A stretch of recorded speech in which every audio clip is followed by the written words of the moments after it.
Hello everybody, my name is Sky. I am your friendly neighborhood autistic person full of random useless facts, and today we are getting back into Subnautica. As you can see, I have done a little bit of base building while I was off screen. One moment. I'm trying up a new setup because Subnautica gives me the willies, makes me a little bit startled and scared. So I'm gonna see about playing Hulu on my phone for a little bit of background noise comfort and playing my stream off of my laptop. If I can get it to pull up. Bless its heart, it's brand new, it's barely had anything done on it, and it acts like it's 80 years old. It's just sad, honestly.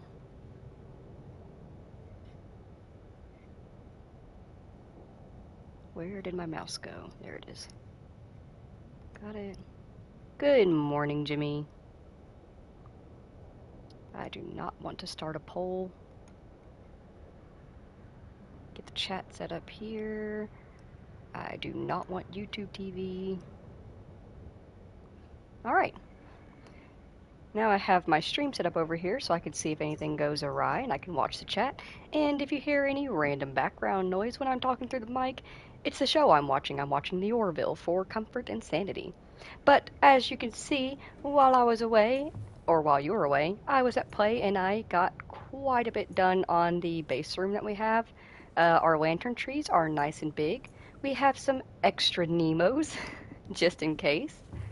I got us a little picture hung up here. Oh, and this is the poster that we got in the time capsule. Keep calm, super cute. This is a poster of a screenshot that I took of the moon. And I've got a little walkway going here. I'm going to add an observatory whenever I get enough enameled glass. But we got some potatoes, and we got some melons, and we have an equipment locker that is full of pre-made equipment. We have an extra mineral locker because the other mineral locker is full. We have a floral locker, a biological locker, a prefab locker. Got a lot of water. Water. Actually, I'm going to take some of this. Yeah. And some alien locker, or an alien locker.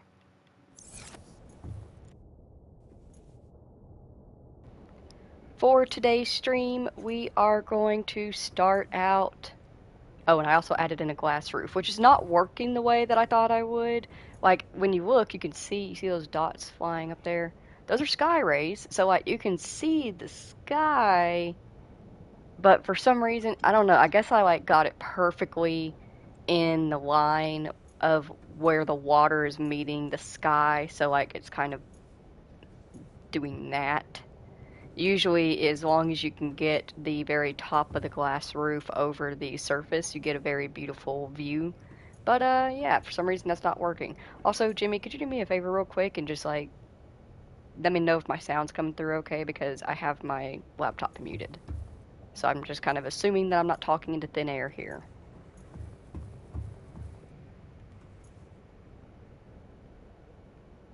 But yeah, didn't quite... glass didn't come out the way I wanted it to, but... it's not bad. I still like the way it looks on the edges.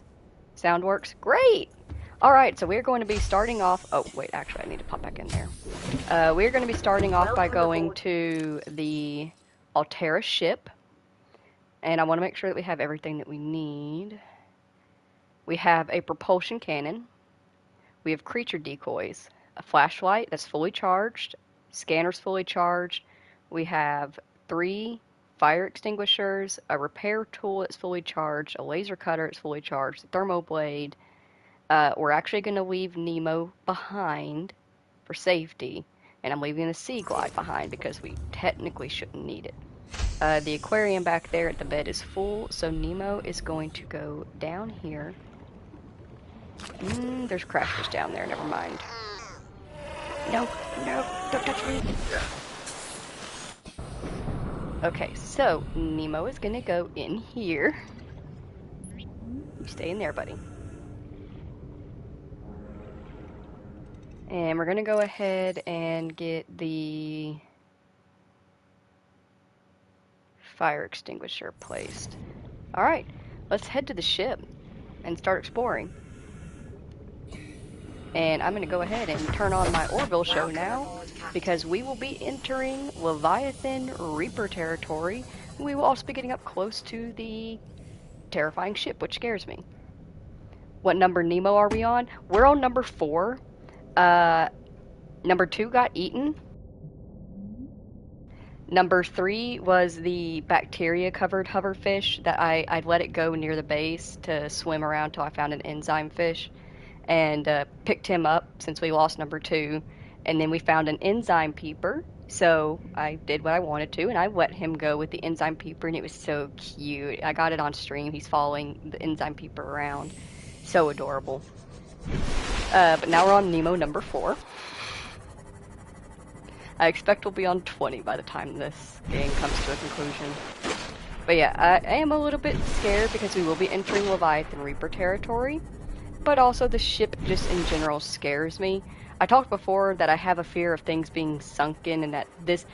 Jimmy did point out that this is technically floating, and I gotta say, Jimmy, you're also not entirely correct.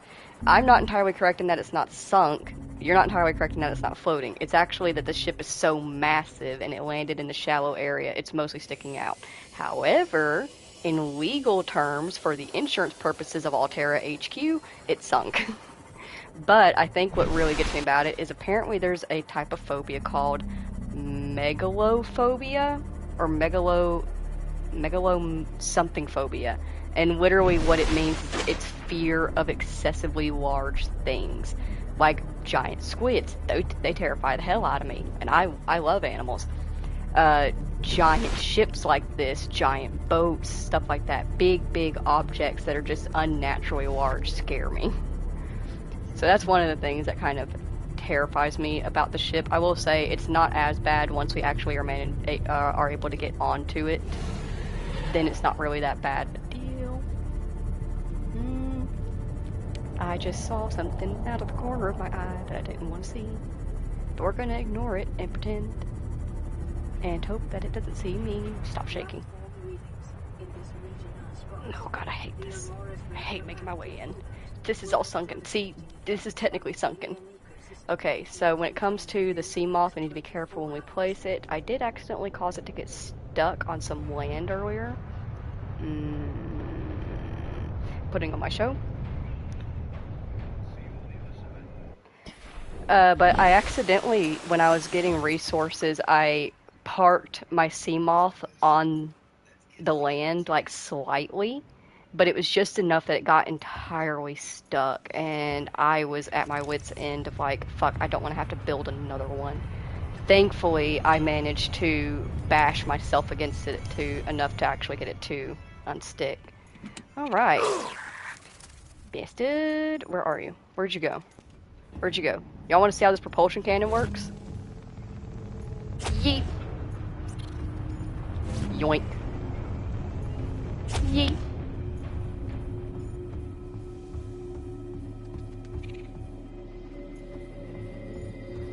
Alrighty, there are multiple places around the ship that we can explore, and I'm trying to remember where we need to technically go first. Yoink. Yeet.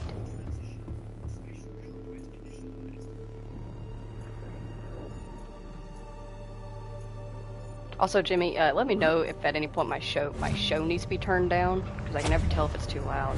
Though, to be fair, I don't have a good judgment of sound, apparently, because I always am worried about a noise being way too loud, and people are like, I can't even hear anything.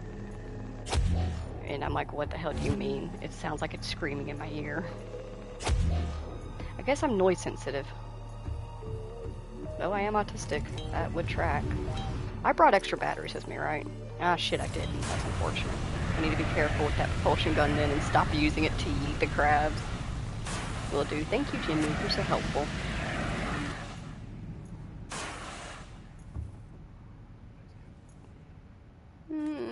That's the underwater side of the ship. Fun. Let's pop that in. Okay, we can see what's going on around here. I don't like that it's shaking.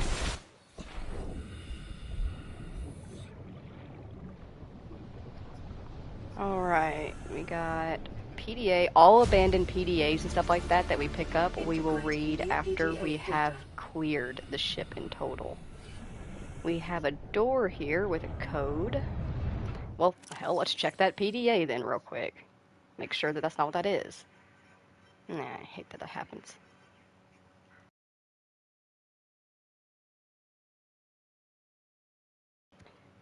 If you need to tweak your equipment, please use the mod station in the forward section 6483. 8, 6, that was a 9. This is so hard.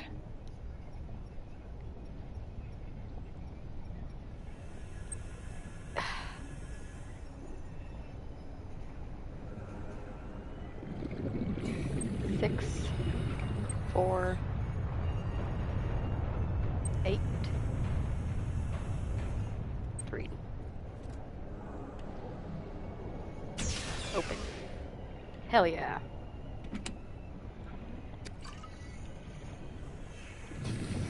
So there's going to be a lot of stuff in here that you can technically pick up, like this large sample flask and these little glasses.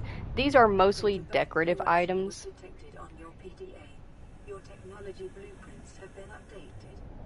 Hell yeah.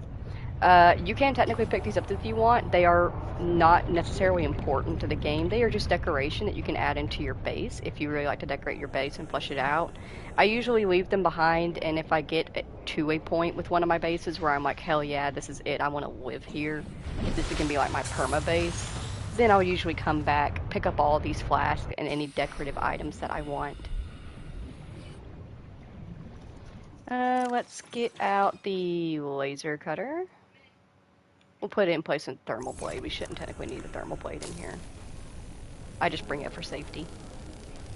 I cut a lot of stalkers. I needed a stalker teeth for enameled glass for the top of the roof for the base. And like all you have to do is pick up teeth. Sometimes they'll drop teeth after they pick up metal pieces. So all you have to do is just pick them up when they drop them. But these guys were being extremely aggressive to me, so I kept having to just stab them. And I may or may not have killed a couple of stalkers by hand that way. Ooh, that's dangerous. Ow! Fire hot. Who would have known? God, I hate this. God, I hate this. This is like my fucking nightmare here. I've literally had nightmares like this.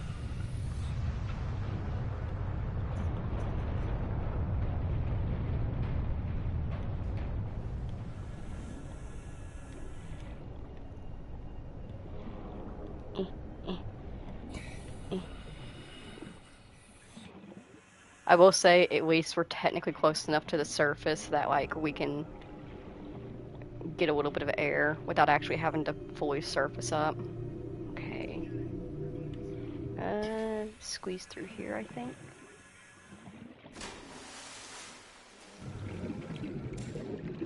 Grab that other fire extinguisher, that's super useful. Definitely keep an eye out as we're going through here, because they could hide items in here. I say they, like, they get purposely placed, but a lot of items are just kind of randomized and thrown in. Only, like, the PDAs and stuff like that are specified. Alrighty. Where are we?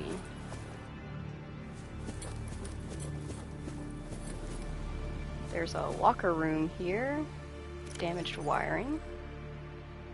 This is why I got, like, all of these tools made. When it comes to searching and checking out the ship, you're going to want the propulsion gun, the repair tool, the laser cutter, and fire extinguishers. And possibly a creature decoy. I mostly just brought that for safety's sake, just to make sure. What was I grabbing? Flashlight.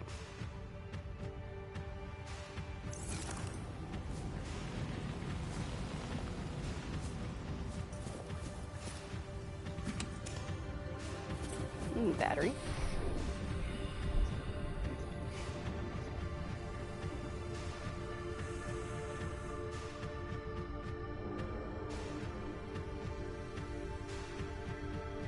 We technically don't need that disinfected water because we have some already on us.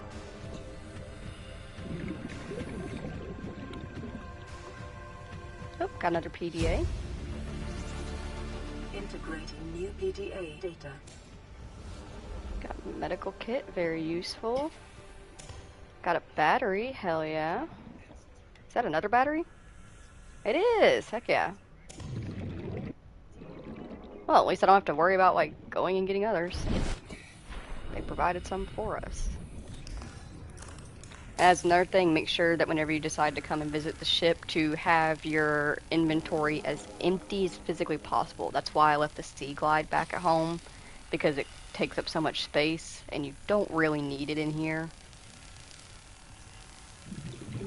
But you're going to want to have all the space you can. Alright, so that was back towards the prawn bay in the locker room. Take item, another battery.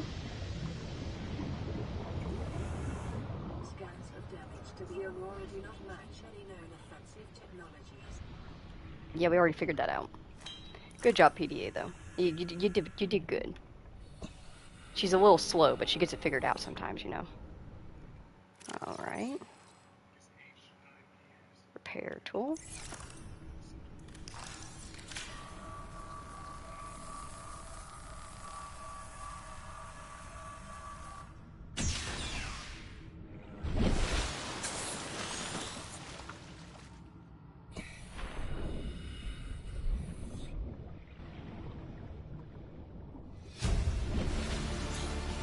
Integrating new PDA data. Hell yeah, free Sea Moth depth module. Mark 1 version. Now we can go a little bit deeper with it. If I remember correctly, with that particular depth module, we should be able to actually go down into the snaky area where the big snakes are. What are those called? Jelly snakes? These are sea moth fragments. We don't need sea moth fragments. I'm just going to take... Like, I'm doing my best to pay really close attention. They do a good job in the ship of scattering things around and making it easy to miss stuff.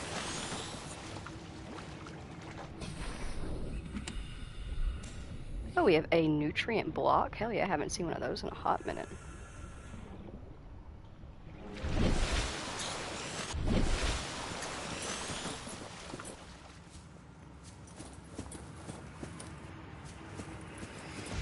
Got another PDA. Got some water. Actually, we can drink some water real quick.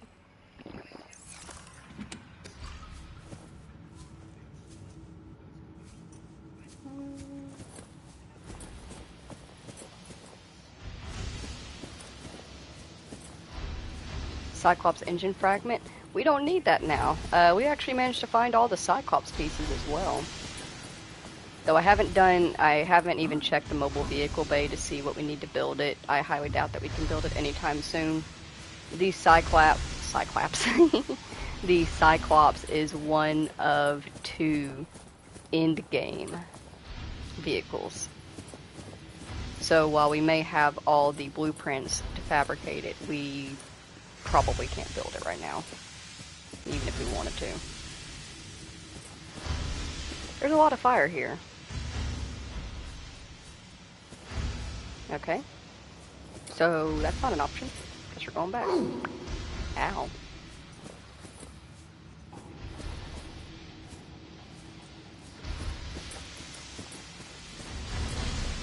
There's just so many places that they could hide stuff. Makes me nervous. I don't want to miss anything.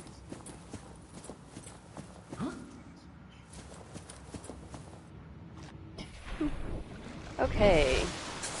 So that was the sea moth bay. We already did that. This leads back to the drive room. Did we go this way? Nope, because these aren't opened. The drive shielding sustained internal damage during collision. Do not attempt repair without appropriate weapons. I got the qualifications right here for you, PDA. I'm qualified. Fucking said so.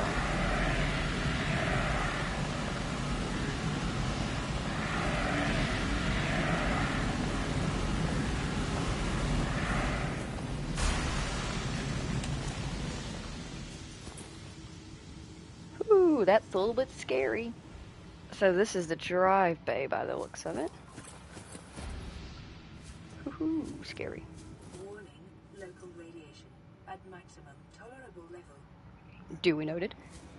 What we got here? A Cyclops engine efficiency model. Very nice. Definitely want to go ahead and get our repair tool out, and let's see if maybe we can't fix these drives. Yeah, we got one right here. Oh, can we scan these? You can scan the breach. Okay.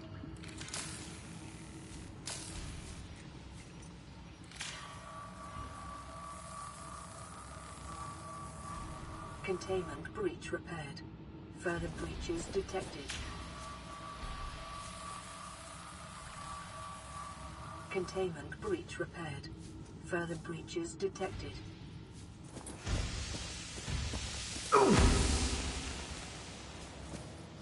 Cool. Fun. Just set me on fire. Oh, great. There's freaking worms in the water. Those are bleeders. They're pretty much smaller versions of biters, but just as annoying. We're just gonna have to be quick. Just keep moving. Don't let them get on us too much. Containment breach repaired. Further breaches detected. Containment breach repaired. Further breaches detected.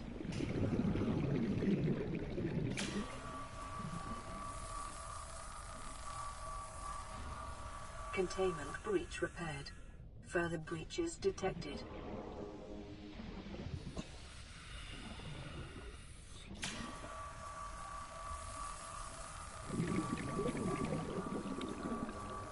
Containment breach repaired. Further breaches detected.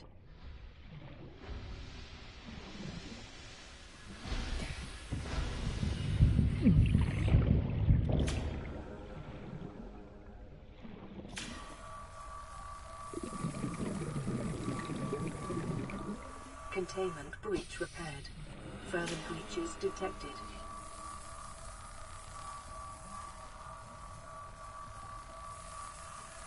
Containment breach repaired. Further breaches detected.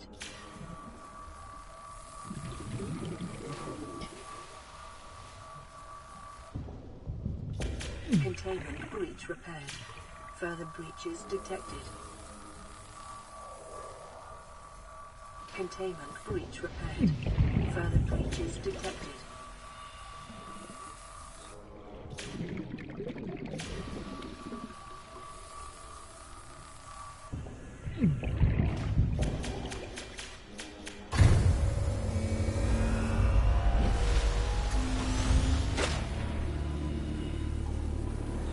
Drive core breach sealed.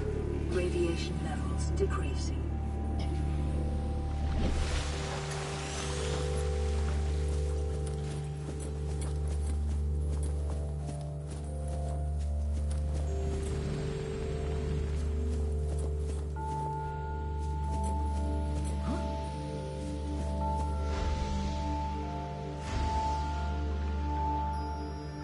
Alright, we should be good now. Now that we've fixed the drive core bays, radiation will slowly but surely decrease, so we won't have to wear the stupid suit and helmet anymore.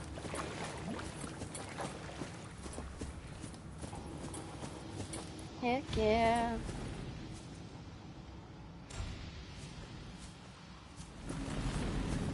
Alright, let's keep exploring the ship.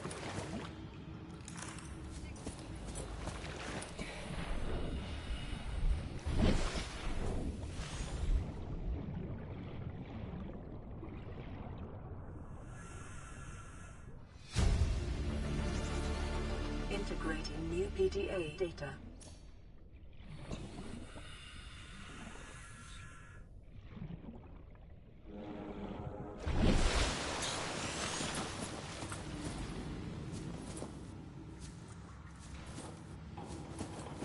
Picking up a faint black box signature originating on the other side of the hull breach in this room.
Heck yeah, I got some prawn suit fragments here. Super useful. We also picked up a storage module, which is also useful. Heck, we might be able to get all prawn suit fragments here as well. Let's get up here. Hell yeah. I'm actually really proud of us. We've gotten, in terms of like finding the blueprints in a timely manner, this has been like a pretty good run through. We got the sea moth very early, though we couldn't find the mobile vehicle bay to build it, but we did find it. We have the prawn suit now fully, and we have the cyclops as well. Yep, cyclops. Hell yeah, that's awesome.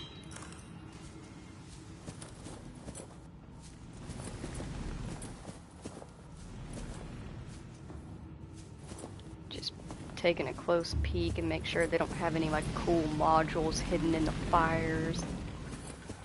PDA, ow. Anyways, or PDA. Alright, so our options are Steps of Fire or Steps of Annoyance. We'll take Steps of Annoyance.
Alright, looks like I got a storage room here.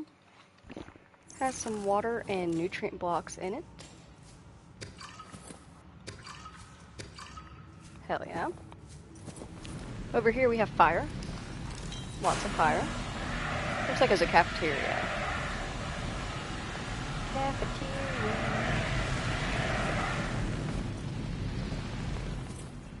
You have become useless. Drop.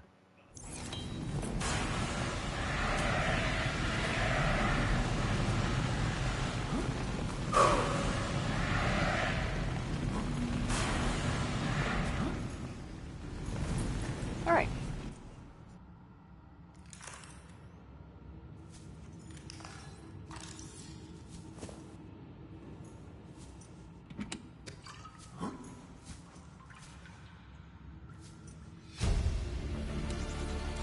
Integrating new PDA data.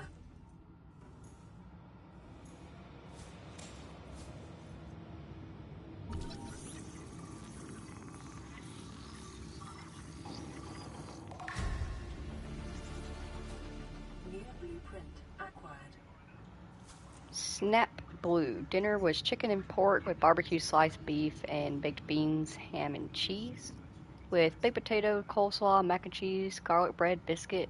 Damn, it sounds delicious. And they have a frontiersman discount available. Hell yeah. Good for them.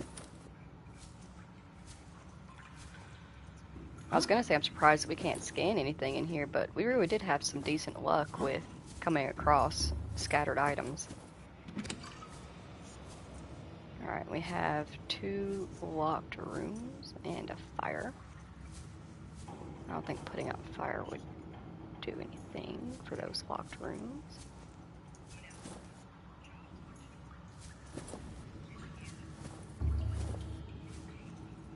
We have cabin 1, which is locked. We have cabin 3, which has beds.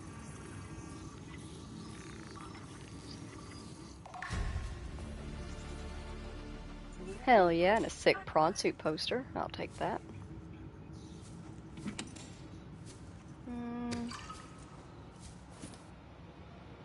Ah, this is a carry-all right here.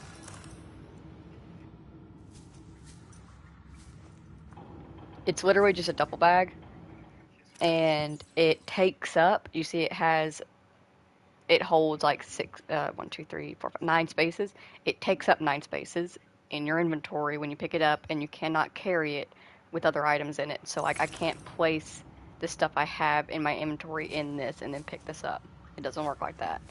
So honestly, the point of carry-alls, it's really just like a cute little storage thing if you want to come back and get it and then display it in your home. Oh, they're cute.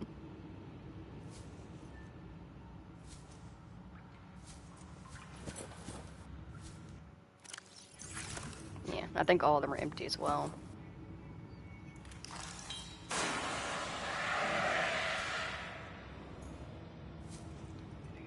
Well, we found the captain's quarters. Heck yeah. So we'll come back for that one, because that's where we need to go. We have cabin 7, which is on fire.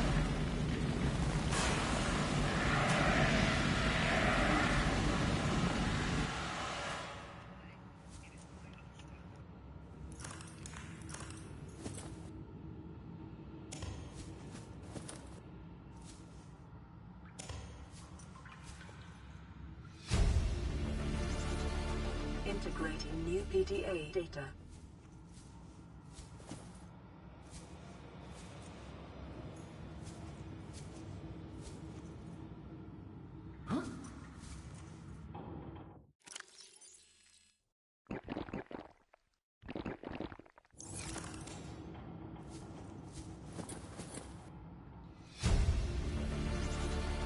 Integrating new PDA data.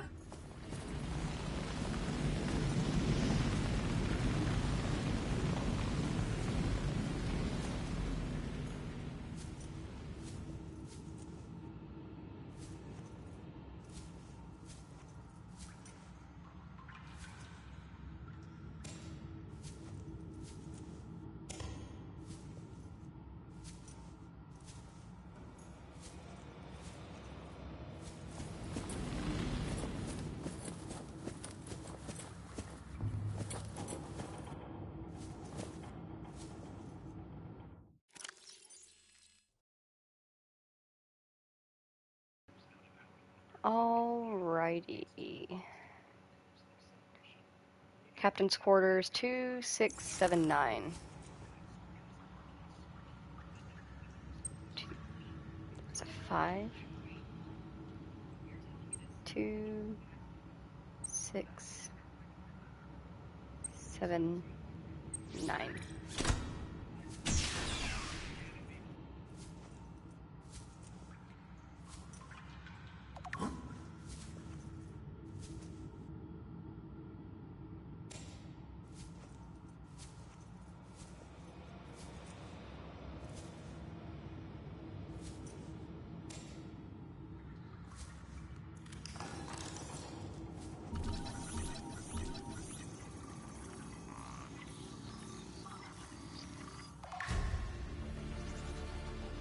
New blueprint acquired.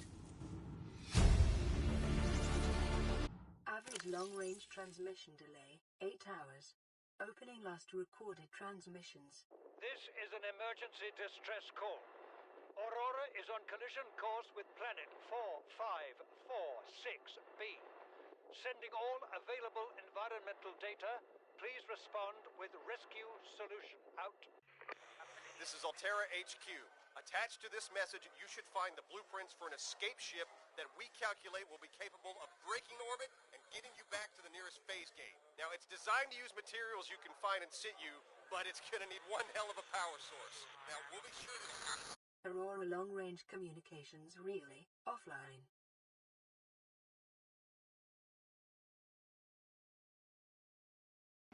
Cool. Okay. So they were only able to give us blueprints. Blueprints to Neptune. The Neptune escape rocket. A blueprint designed by Altera headquarters specifically to get us off 4546B and back to the nearest phase gate. It takes into account local gravity, astronomical data, and available resources, and is piloted by AI. It may be adapted to employ whatever power source is available, but it will require a lot of it. It consists of 5 independently constructible elements: the launch platform, which provides a floating platform for the rocket to launch from; a gantry, which provides structural support; Stage 1, which is primary thrusters; Stage 2, the fuel reserve; and Stage 3, the cockpit. It features one-person life support, short-range communications, adaptable power supply, orbitable shielding, and onboard time capsule. Warning: onboard AI will not launch if local threats are detected. Warning: the use of alien materials to power the craft may increase its range in unpredictable ways. Duly noted. So we have to build a rocket ship. Just straight up gotta build a rocket ship. Alright, so this goes to cabin 1, and I'm wondering if maybe we can't find it without having to completely go through everything. I would like to be able to go through all of the data later.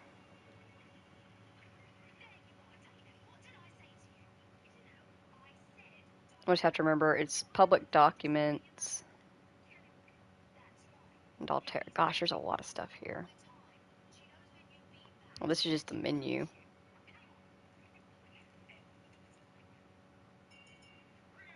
At least this has a play button. That'll be easier. No code. No code. No code. No code.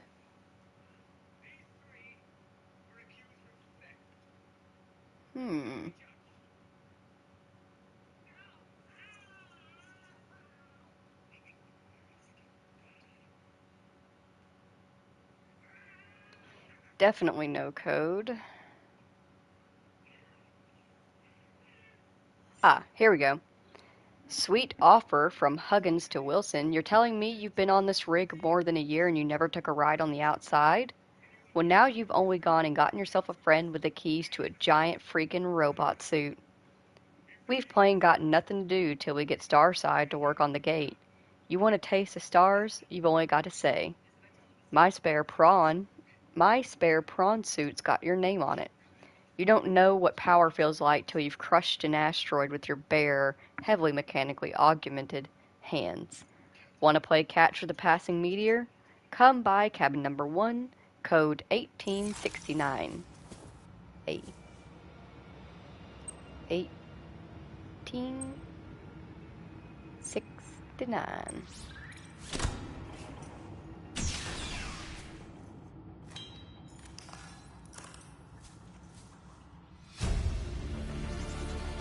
Integrating new PDA data.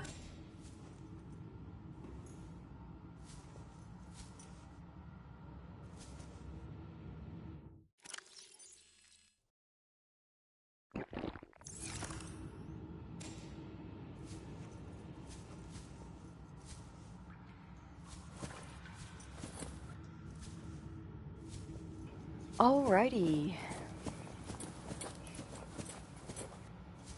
I think that's everything that we can get over here around the cabins. Because I don't think these can be opened. Usually if they can be opened, there's something near it that can like be repaired to help it open up. And if there's no repair panels, there's really nothing to do for them. Got the prawn suit bay. Fire, fire, lots of fire. Little less fire.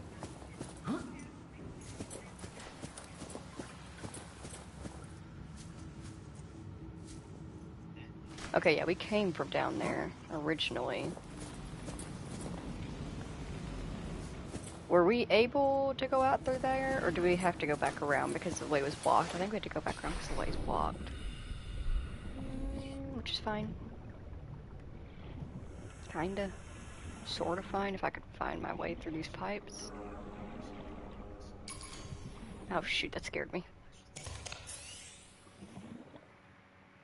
I also hate that it keeps shaking. Why is the whole ship shaking so badly that it's shaking me sitting here in water? You know? What is that crap? What the hell is that noise? Jesus. Oh gosh, it's that. I forget.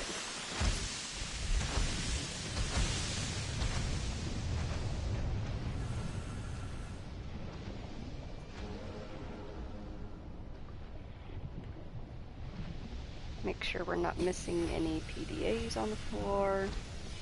Nothing that we can scan of importance.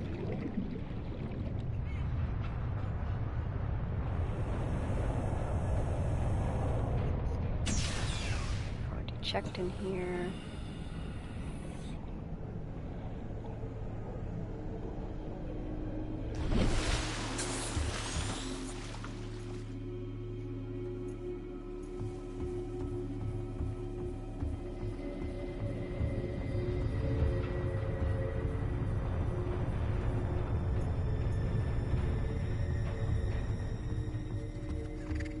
Alrighty. I think we've pretty much gotten everything of major importance. Structural integrity is low. Fire suppression equipment and laser cutters may be required. Exploration is conducted at your own risk. Yeah, we already figured all that out.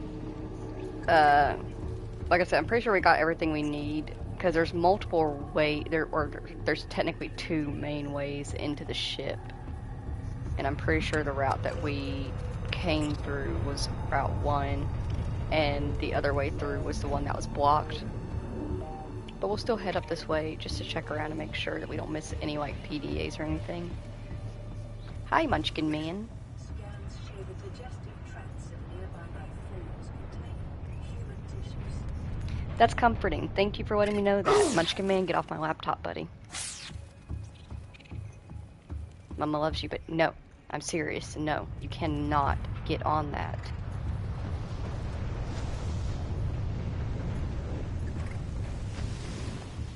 That laptop is literally so thin that just you putting a paw on it would probably snap it in half. Do not touch. Naughty Munchkin boy. Ow. Is my inventory full again? Yeah, it is. I just have so much water.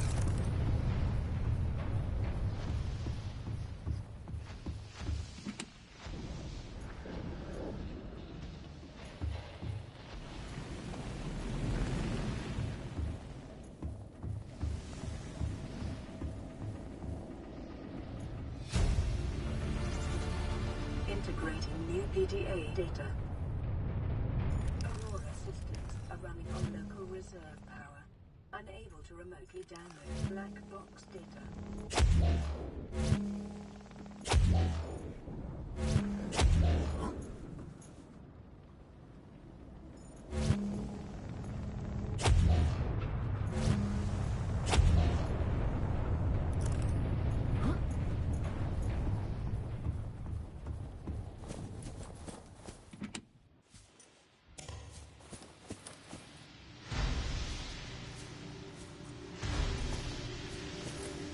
You can hear the sound of it. I'm pretty sure that leads into that room that leads down into the pipe system.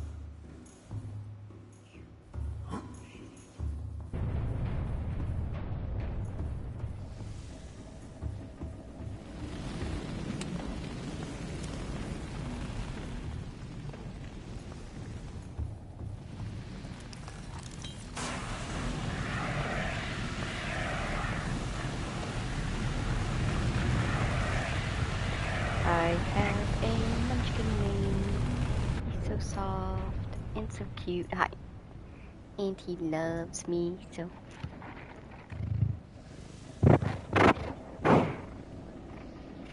Such a good boy. Integrating new PDA data.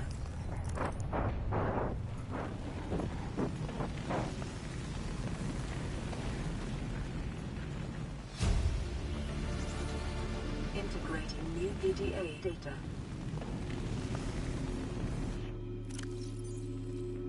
Ow. Munchkin Man, it's very rude to just stomp on people. I'm just gonna drop the dead batteries.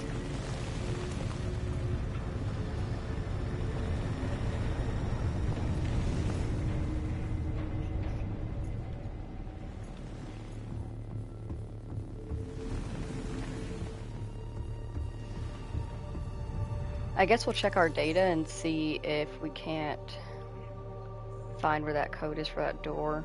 But the door just leads back to the other way around.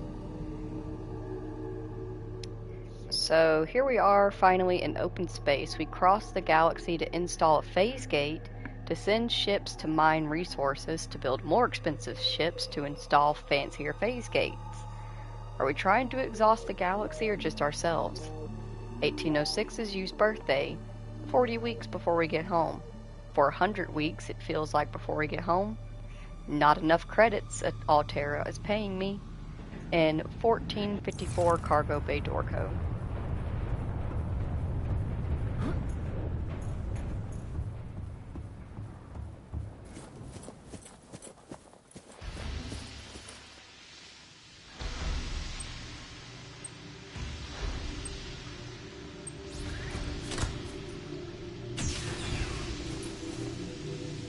See, it all loops back around.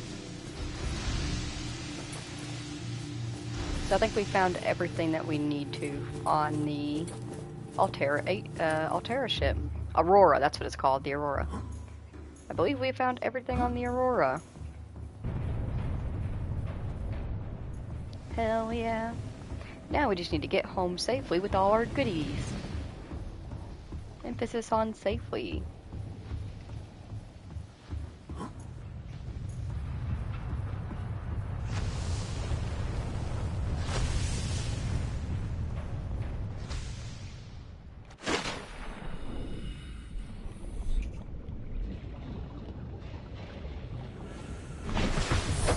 Welcome aboard, Captain.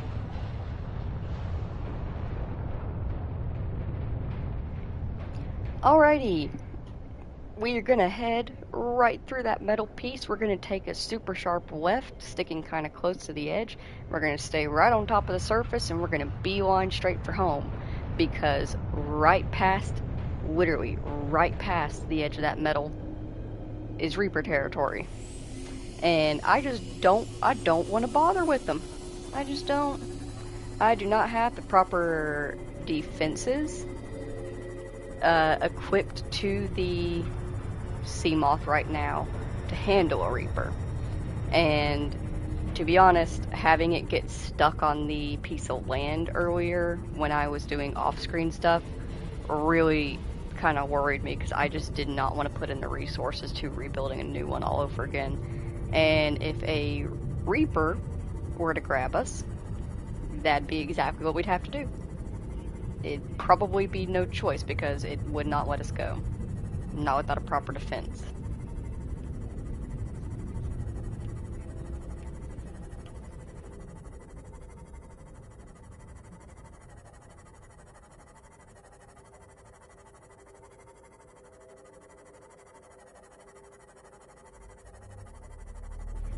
I love the reefbacks. It's so cute when they swim together.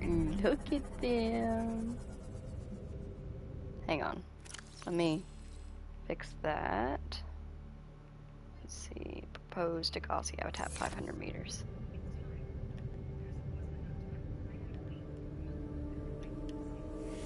Cute.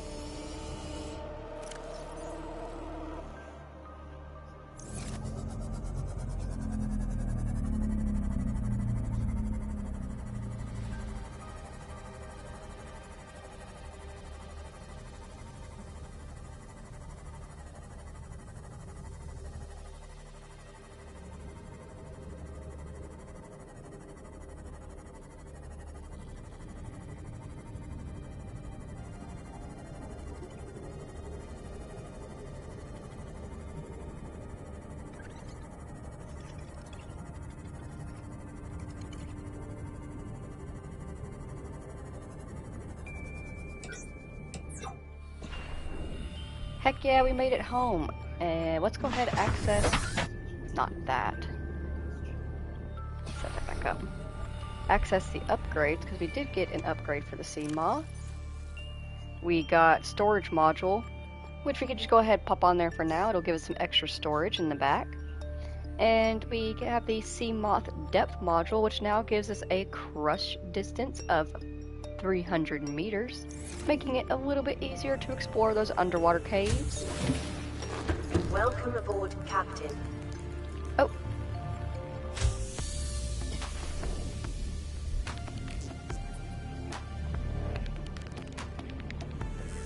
You didn't think I'd forget, did you? Let's see, is he gonna still be in here, or is he gotten out and he's swimming around on top of it? There he is. Come here, Nemo. Boop.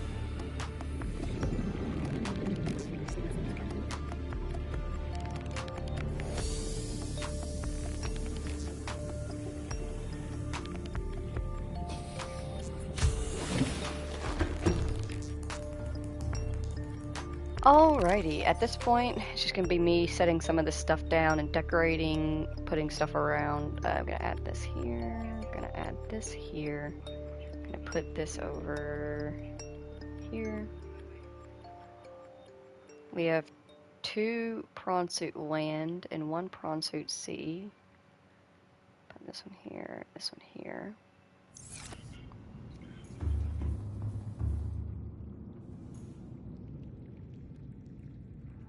I didn't mean to sleep, no. Now it's gonna be dark. I didn't want it to be dark.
Well, I don't think we're gonna have to make batteries anytime soon, which is nice. Alright. Now let's get some stuff figured out. Put Nemo back in his spot. Thermoblade. Scanner.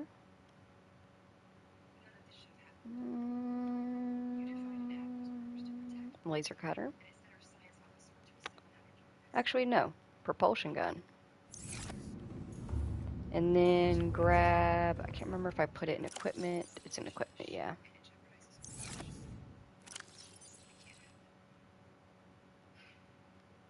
And there we go. We can keep everything else on us. Actually, we can go ahead and put these fire extinguishers in here.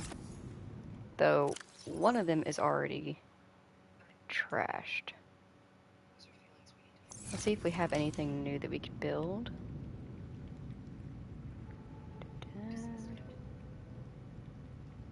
Modification station.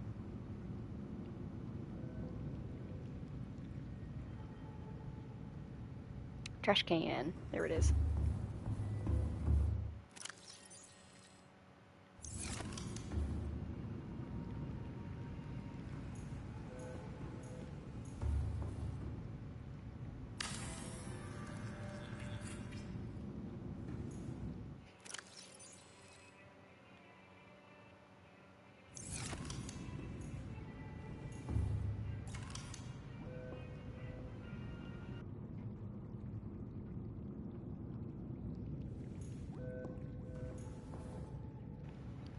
We have a message. Let's listen to it together.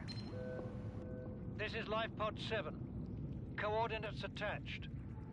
Pod is structurally sound, but the fabricator's bust. Requesting assistance. 7 out. Signal coordinates corrupted. Approximate transmission origin recorded to data bank.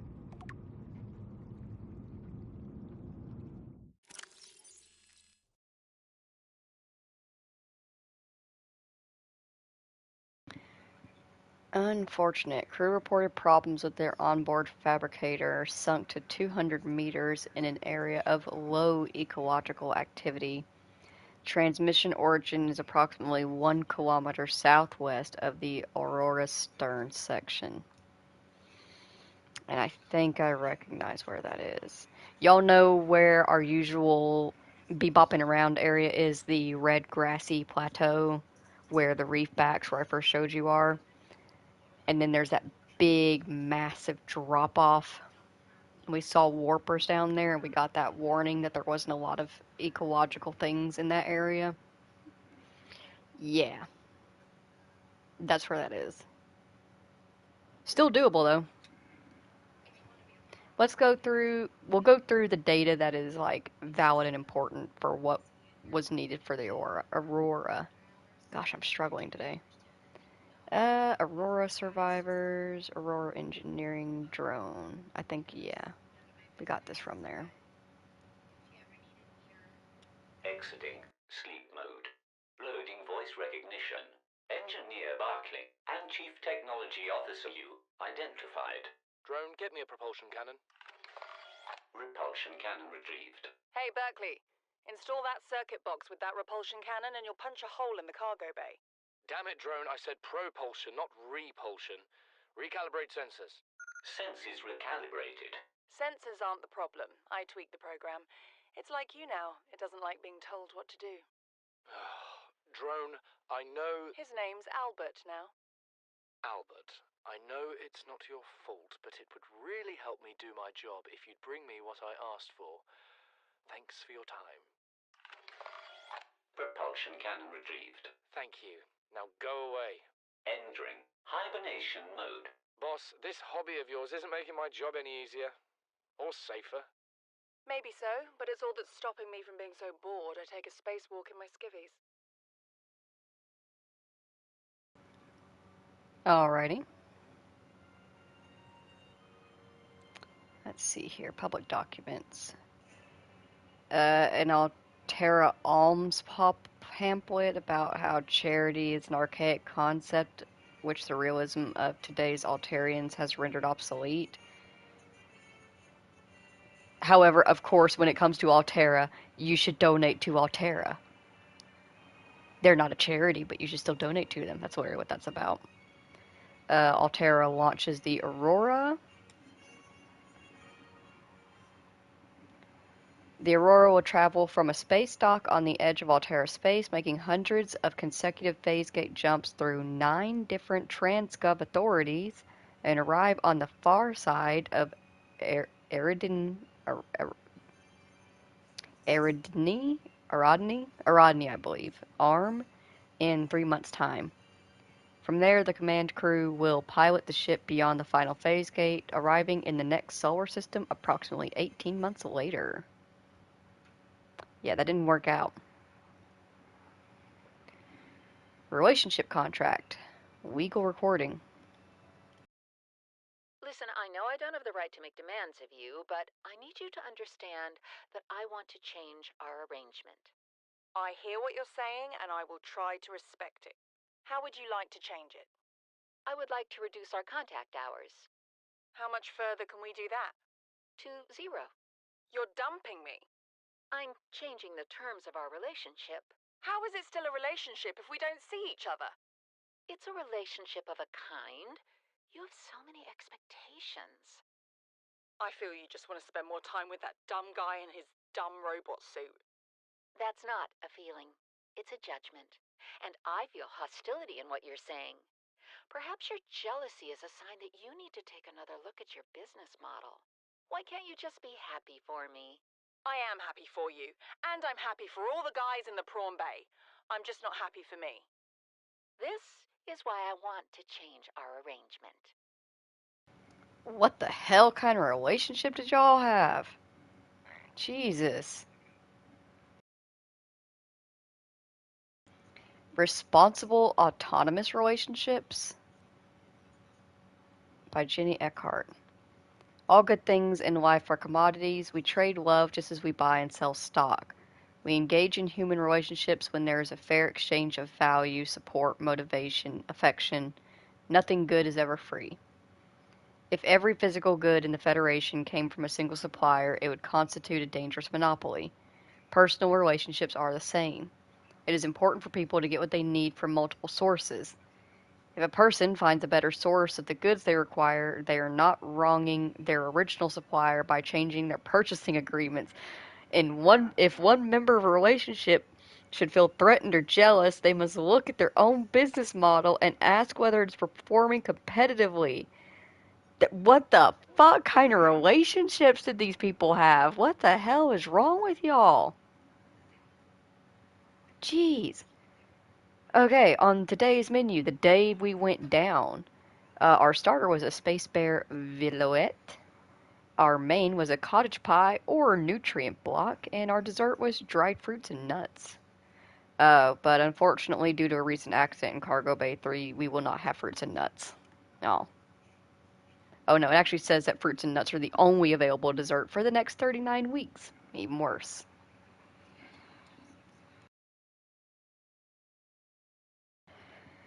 A transgov profile on the Alterra core.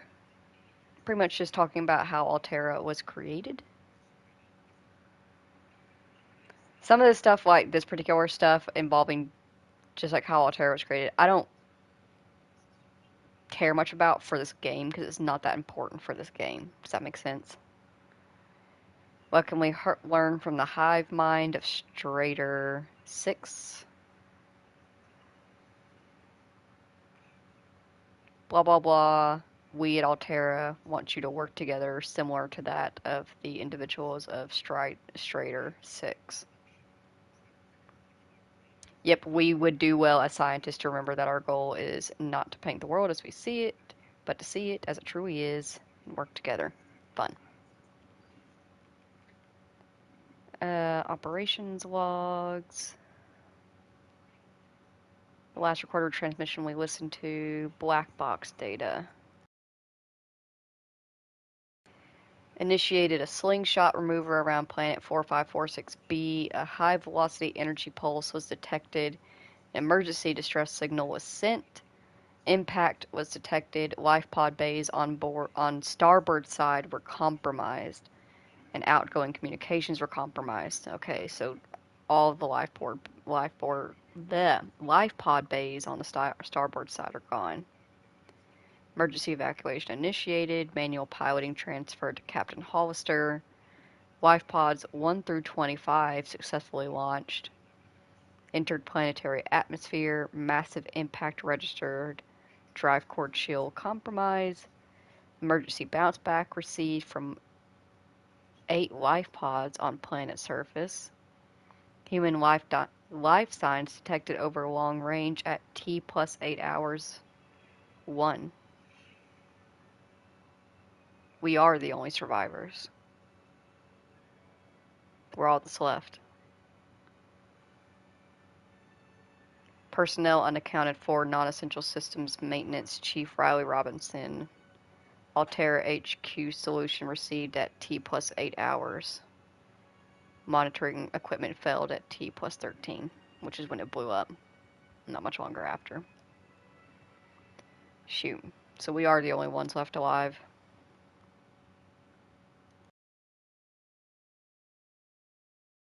The Aurora's drive core was shielded. VR suit log. Loading program Desert Island Drama. Size 3 players. Resources normal. Spawning players on beach. Player 1 has been washed away by an unusually high tide. Player 2 has traded a coconut with Player 3 for 10 credits. Player 3 planted a coconut. Players are getting hungry. Player 3 grew a coconut tree. Player 3 has eaten a coconut and is no longer hungry. Player 3 has traded a coconut with Player 2 for 30 credits. They were just playing. They were literally just playing. They were playing survival. It's too bad that they didn't survive the crash and they could have played it in real life.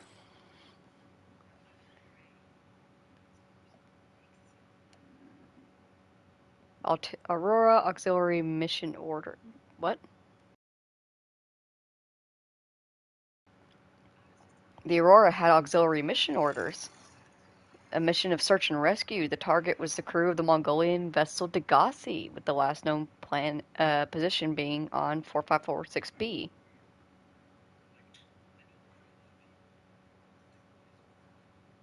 A Mongolian vessel, the Degassi, disappeared almost a decade ago. It's been 10 years since the Degassi went down, carrying with it a high-ranking Mongolian chief. Corporate insurance has purchased passage aboard the Aurora for emissary Kassar, and your orders are to make every reasonable effort to locate and retrieve the Degassi crew members without compromising the primary mission. Confirming the fate of the crew will aid Altera's diplomatic efforts with the Mongolian councils. Aurora is due to perform a slingshot removal around 4546b, a Category 3 ocean planet, approximately 13 months post-launch. This will bring the ship within range of the Degassi's last known position. Additional aquatic and all-terrain vehicles have been included in the Aurora's cargo package for this mission, and the Degassi crew manifesto has been distributed to senior employees in a separate message. Interesting. Interesting. So they had a secret mission to stop by here and see if they couldn't find the Degassi people. That's why we got so close to it. I was gonna say, why the hell did we get so close to this place if we weren't supposed to be here?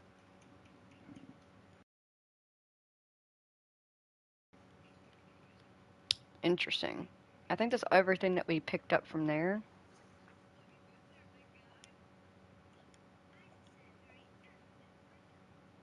Yeah. Because everything else is just like the little stuff that we picked up. Damn. Okay. That's a lot to take in. We are it. It's kind of scary, not gonna lie. Let's grab some water to drink.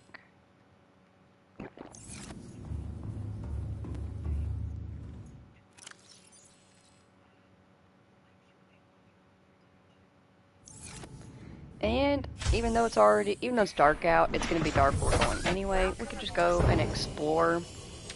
Now that we have a 300-meter crush, I keep smacking into things. Now that we have a 300-meter crush depth distance, we should be able to go down into that cave system that's not too far from here and properly give it a nice full explore.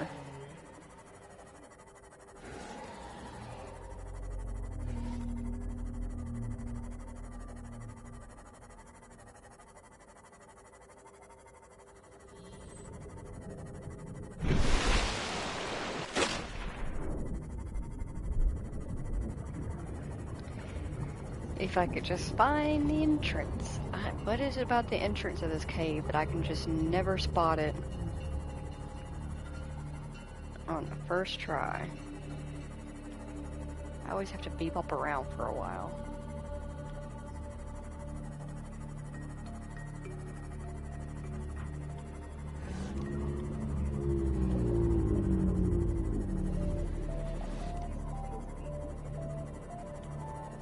Okay, I think this is too far.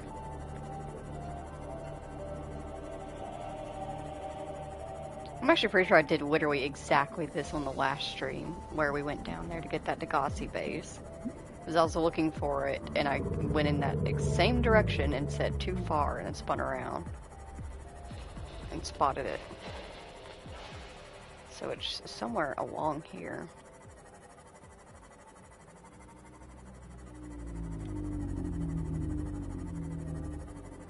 There it is.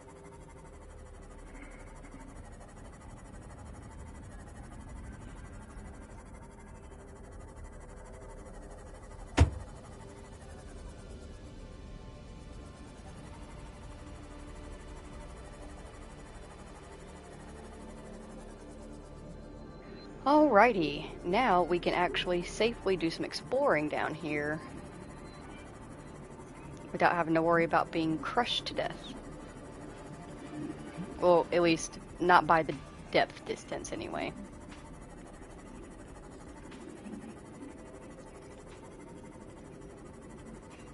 Peekaboo!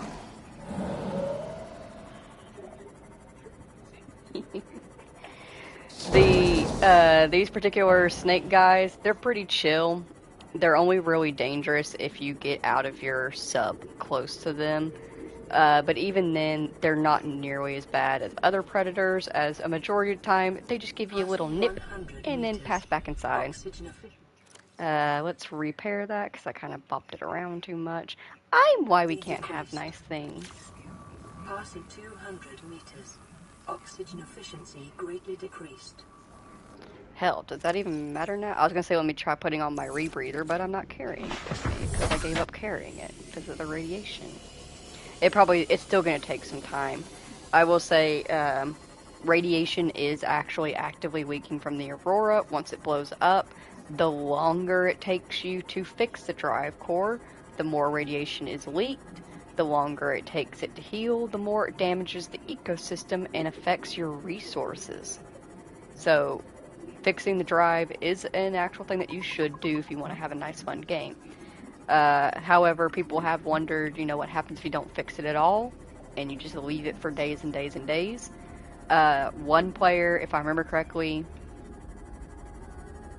they literally played for 100 real-life days in Subnautica, and they did not fix the drive core. And while nothing very bad happened, they did notice a drastic reduce in ecological environments and biological beings. No. No. No. No, I don't want your kisses. I don't want your kisses. You go away.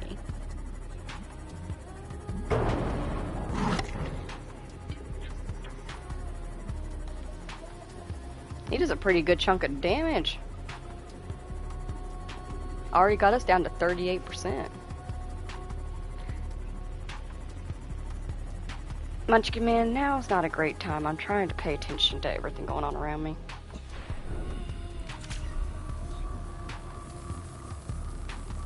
Hi, buddy. I don't mind you spending time with me, but you need to actually, just chill. Just lay down. Don't chew my mic. Don't mess with anything. Alright, dude, you're sitting right over where I want to get, and you know that you are.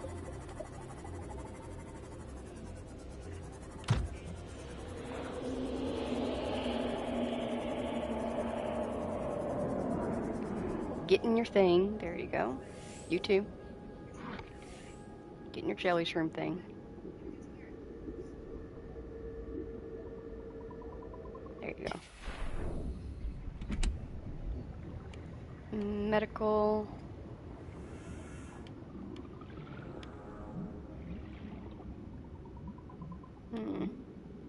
there's nothing in here. Boring.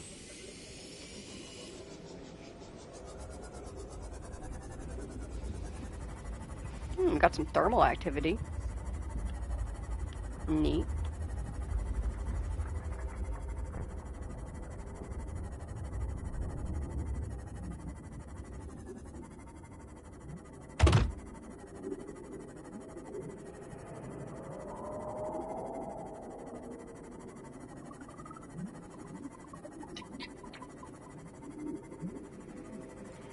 Those big snake things are actually a favorite predator of mine to keep.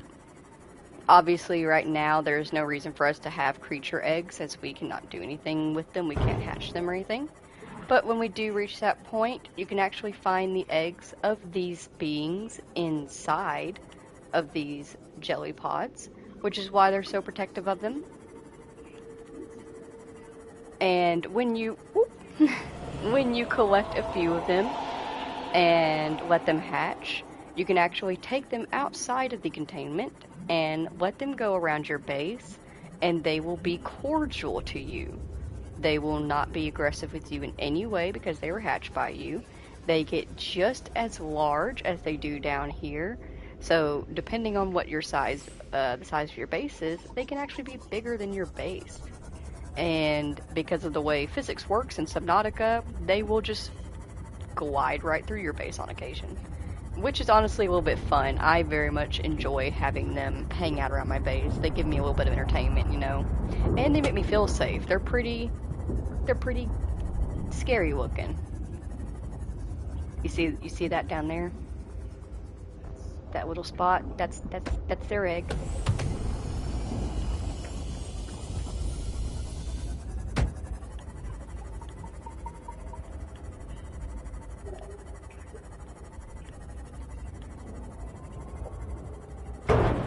Ow.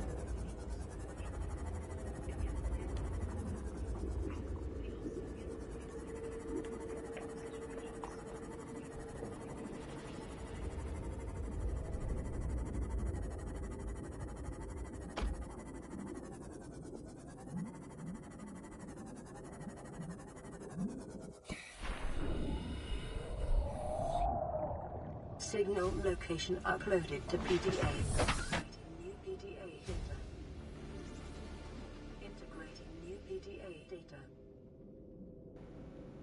Okay, so there's another habitat that they were proposing apparently. Where was I see how it opens up everything and it sets you on something stupid? Like just give me what I want, like what I just picked up, you know. Environmental log. Large subterranean cavern with multiple entrances. Conditions support a unique microcosm of predatory life forms. Minor structural instability in cave walls. Extensive resource deposits. Average environmental safety rating C. Optimal habitat site safety rating B. Site 7 has been selected as the optimal habitat construction for the following reasons: close proximity to one of the cave entrances in case of emergency, medium distance from predatory organisms, stable foundations on which to build, and ready access to materials. A signal tracking the site has been created. Okay, so they had another area that they planned to chill at. That's wild to me. So the Degassi crashed 10 years ago. I wonder how long the members that survived actually survived on this planet then.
Man, these cave systems are so massive. Just when you think that you're getting somewhere and you feel like you're getting a grip of the place, you reveal that there's more. Whatever the hell's in that crate ain't worth it to me. If it ain't a PDA or a piece of data, I don't want it. Especially not with all these snakes running around trying to snack. Bless you, buddy.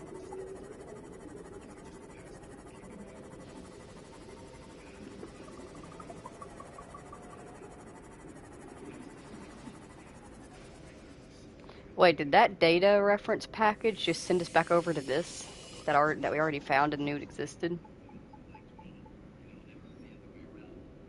Well, that's sad.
It's cute when they try to be scary and they do a little jump scare at you.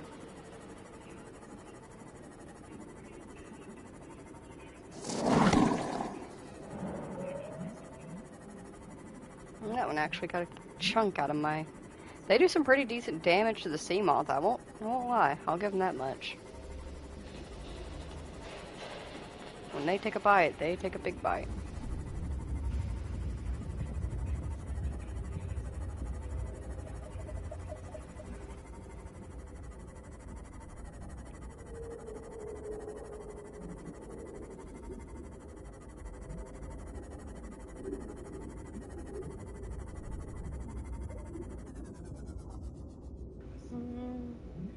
Should be safe here to repair. I don't know, maybe... Yeah. Just want to make sure that, like, Sneaky Boy wasn't getting any second ideas. Munchkin Man, you don't have to get up and go see what they're doing. Sometimes the girls just want to play by themselves. Sometimes they just want to run around the house by themselves. You run around the house all the time, just being a little wild child. And you get pissed off whenever somebody tries to stop you from doing that. So why'd you do that to them? They just want to run around and have fun. Let them run around and have fun. You don't need to go be involved.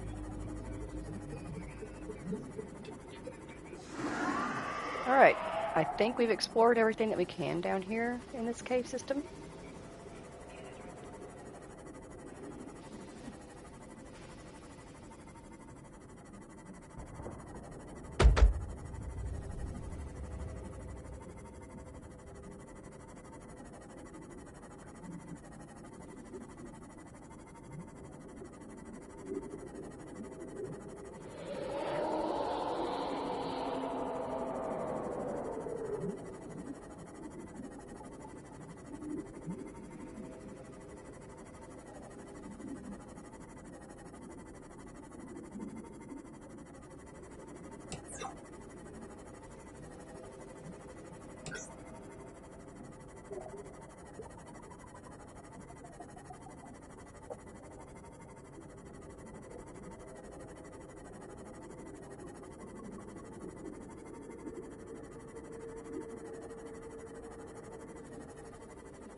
Alright, well, didn't find anything of particularly use or like interest or anything fun down there. Oh, is that a door? Have we been in the store? Sit there, Seema.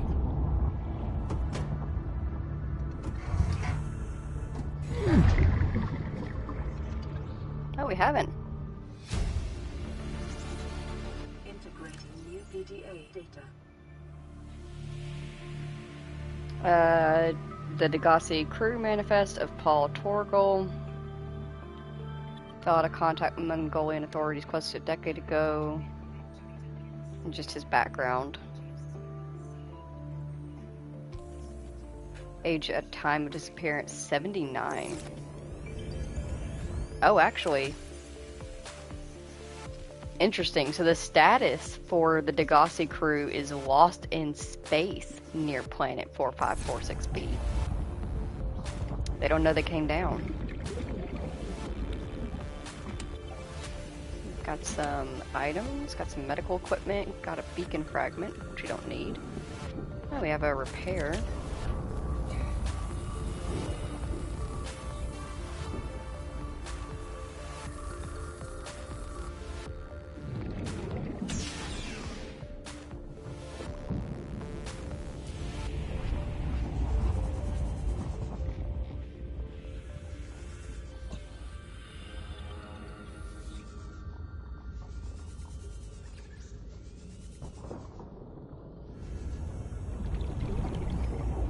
Why was this locked? Was it just a... Or why... I mean, it wasn't locked. It just needed to be repaired, but, you know. There's nothing back here. It's just the beacon and a sea glide fragment. And those are boring.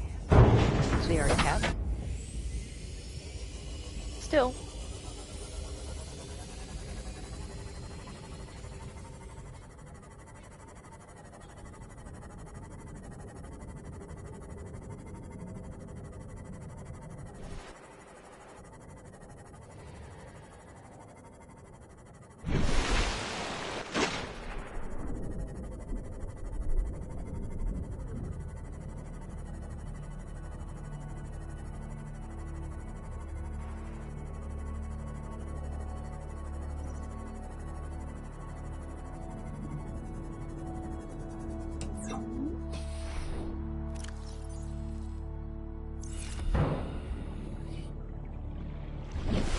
Alrighty. Real quick while we're here, I just wanted to check out and see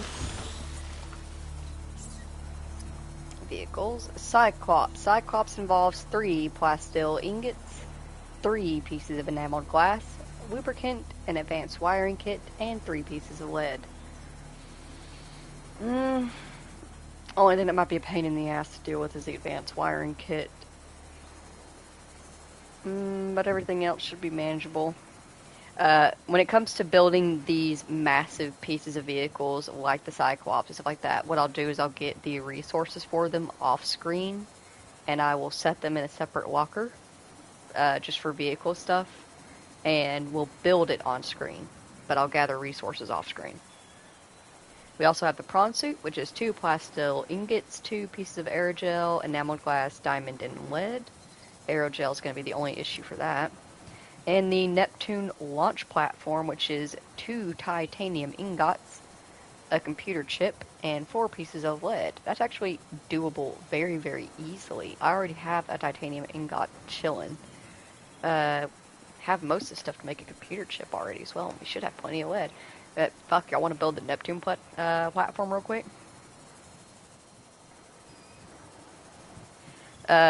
As you can already figure out, the Neptune is going to be how we're going to get off of the planet. It's how time capsules are launched and everything. Because of that, a lot of people will place their Neptunes differently. It's usually based over their main base. I personally prefer to build my Neptune as close to the original life pod as physically possible.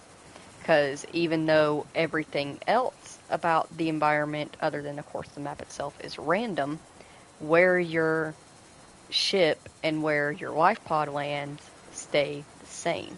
So I love building my Neptune close to the life pod, so that way people have a high chance of finding my time capsules and all the neat stuff that I put in there to help them out on their journey. I like being a helpful player. So, I now already forgot everything we needed.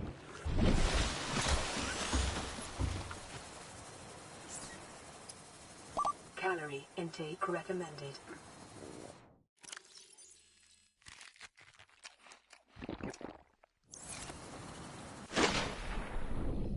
Vital signs stabilizing. Welcome aboard, Captain.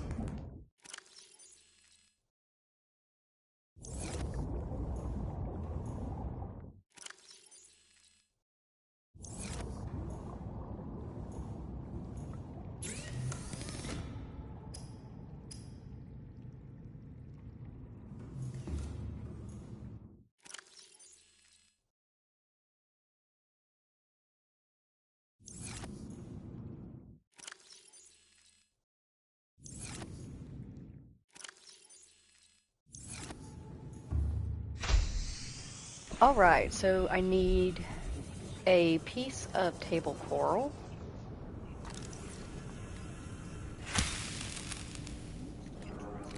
two pieces of copper, and 10 pieces of titanium, which we can just pick up some metal scrap and break down for.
Alright, let's throw down the Neptune base.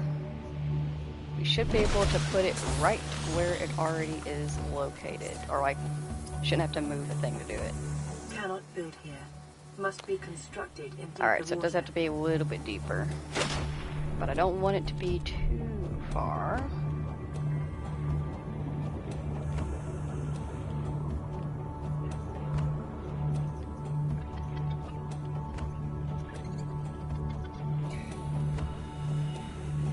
I think this is our best bet. It just needs to be scooted around a little bit. Give it a little pop. And a little pop. And a little bit more to the right. A little bit more to the right. A little bit more forward. Gentle shove. Try that out. And I packed it up. Dang it. I hate when I do that, when you finally get it situated right where you want it, and it's like, pack it up.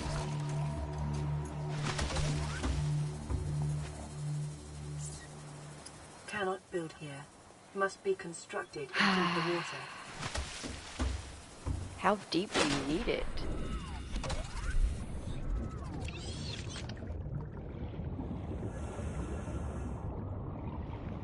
I know it can't be, it doesn't have to be that deep, because when I did the 45-minute creative mode land and then immediately hop off as quickly as I physically could, I literally built the landing platform right in this section right here.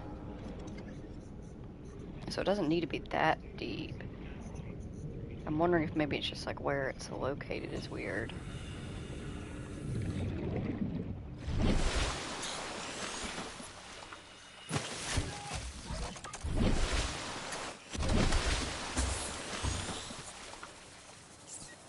Cannot build here.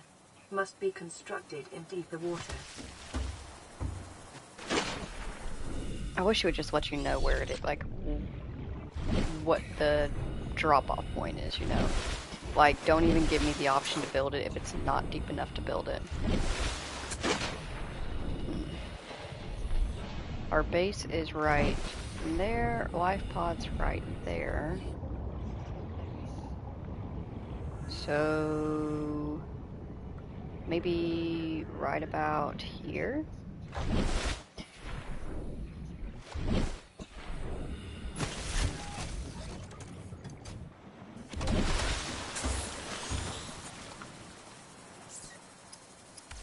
There we go.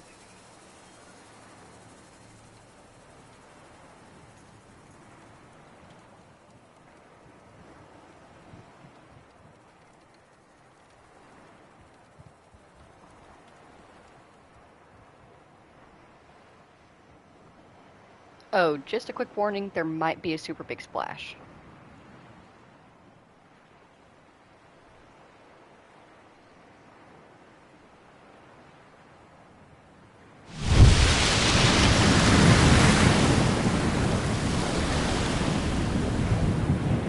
Bit of a big splash. Alright, so this is our platform for our Neptune rocket. 147 meters from the life pod, not bad at all. That will give us a very nice area.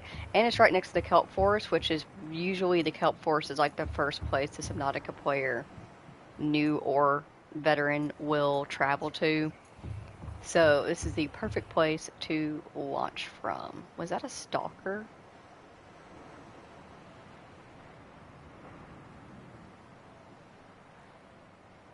I can't tell what those are popping out of the water. I think they're stalkers. Usually they don't get that high though.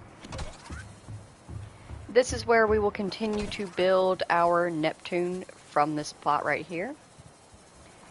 The gantry requires actually not that much either. A plasteel ingot, copper wire, and lubricant. Plasteel ingot's more of the pain in the ass just because of the fact that it does require enameled glass, if I remember correctly, in order to make it plasteel. Or is it lithium that makes it plasteel? lithium. Welcome That's aboard, easy. Captain. Why did I not pin that recipe? Damn it.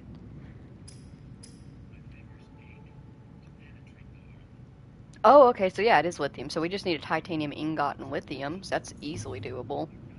And then, what did it want? Because I'm a dumbass and I left it.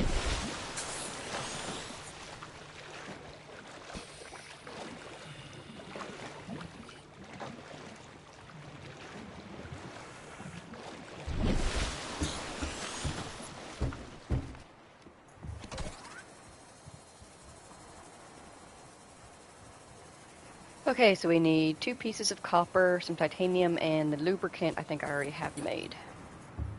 Copper, titanium. Alright, get that back over. Ooh, put that away.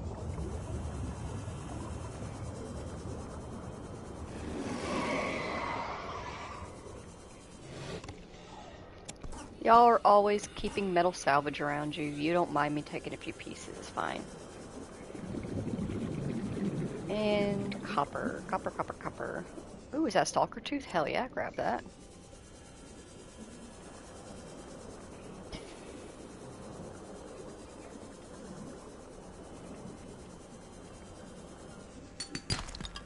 It's titanium.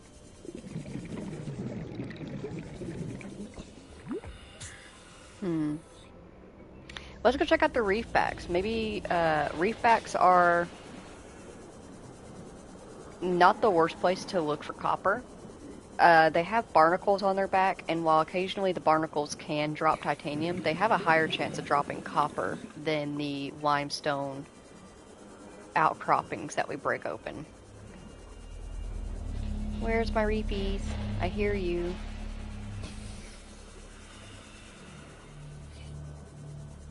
They're so adorable.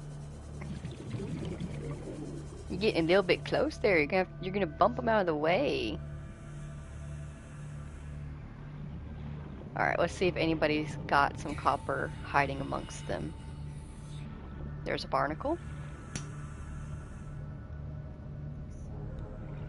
It's kind of hard to break it properly when they keep moving. Oh, copper ore. Let's see here.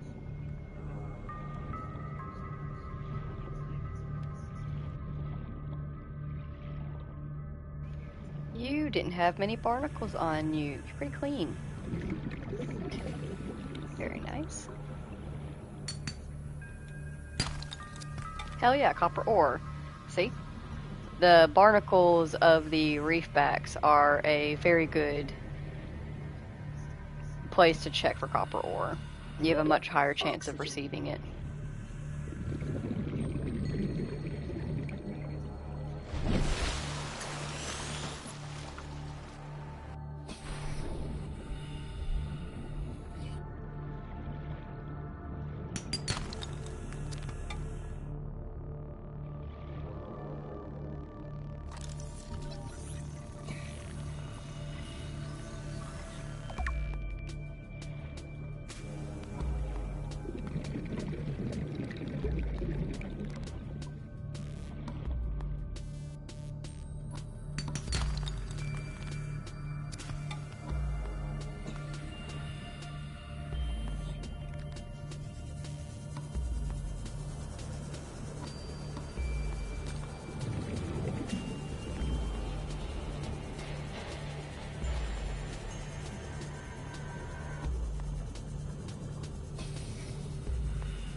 Shoot. I used up all my lithium. We'll have to go find more. Make sure we put away everything we don't want to risk losing. Put these copper pieces in there. That's not storage. I don't know what I was trying to do there. Let's do this. Let's go here. Unpin, repin. Alright, so we need 2 pieces of lithium.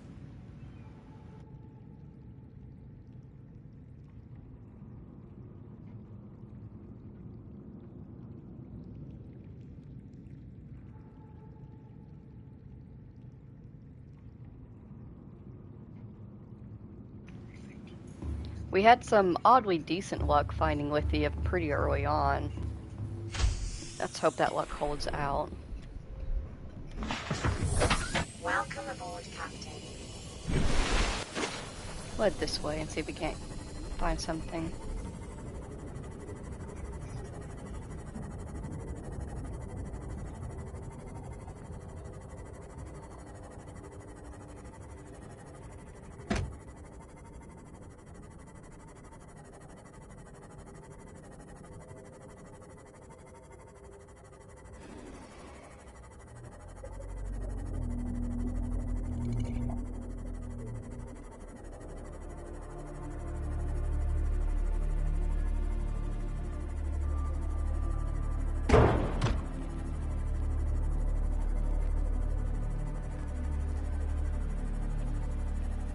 I will say, at least lithium is pretty easy to spot. It just grows as is on the outcroppings of rocks. It's usually just about keeping your eye out for it. Have I explored this piece of ship?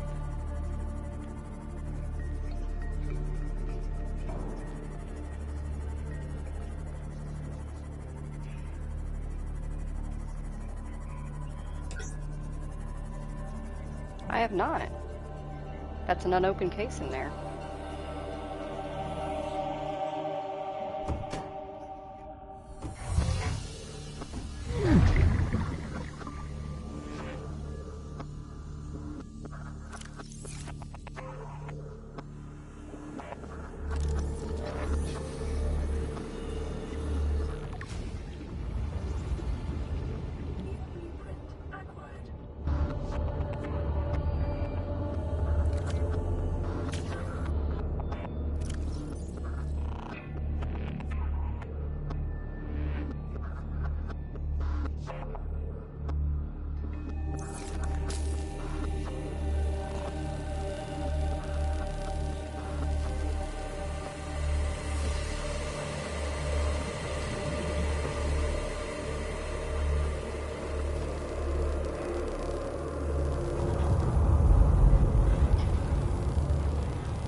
Hell yeah, that's a useful piece to find. Battery charger. Now we can charge.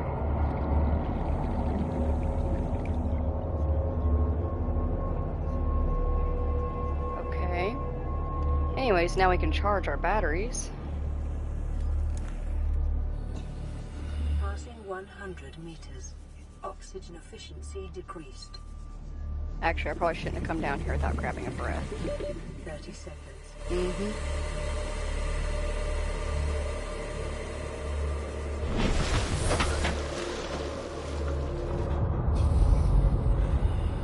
Seriously, what is that awful haunting music? It's just a piece of ship. Why so dramatic?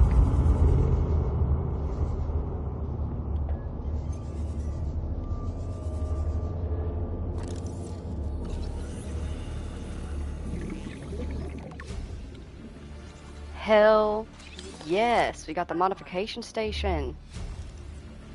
And the vehicle upgrade console, which is awesome, though useless, because we currently don't have a moon pool.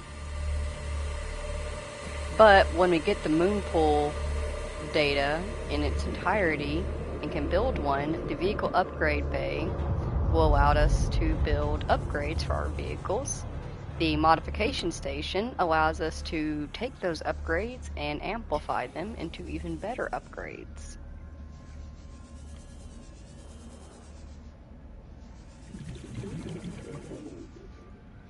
Alright, so that's that side of the ship explored. Battery charger. I hate whenever like they have stuff like this where it's like, that's a door that you probably could get through if the way wasn't blocked. And my brain's just like, unblock 30 it. seconds. Even though I know I can. It's like,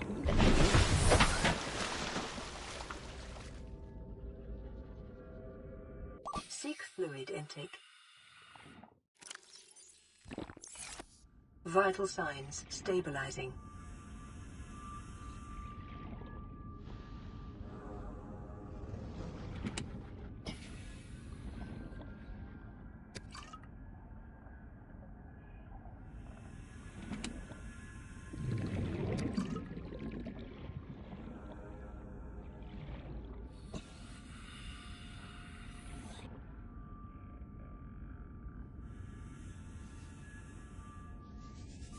Passing 100 meters.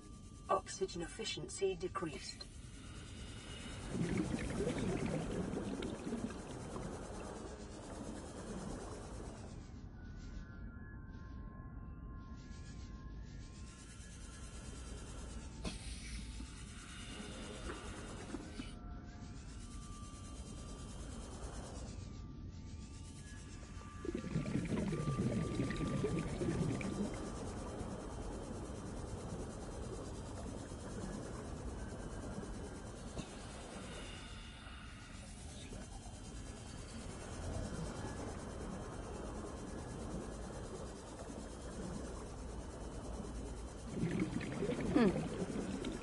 well, I think we found everything we can from that. We did get some useful stuff, but I'm still disappointed that we have yet to find the moonpool fragment piece that we need to build that. Oh, and lithium. That's the whole reason why we came out here. I need to keep that in mind. There's Life Pod 6. We should be able to find some lithium somewhere out this way. Just gotta keep our eye open.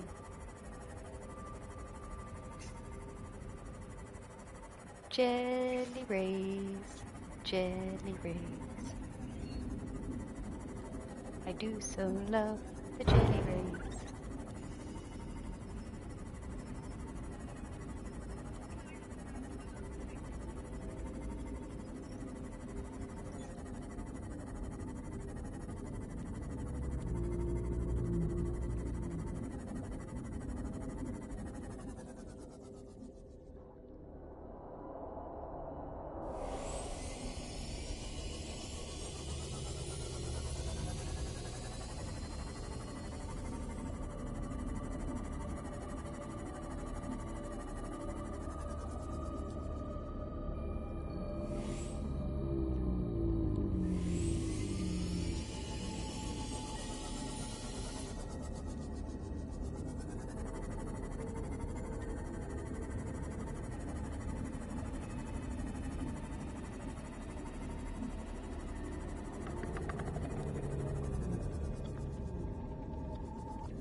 Well, we found some lithium.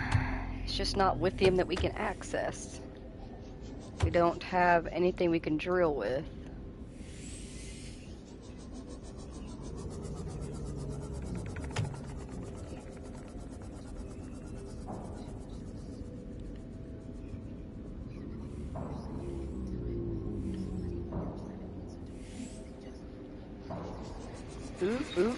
Ooh, gotta be careful here. Could get stuck. There we go.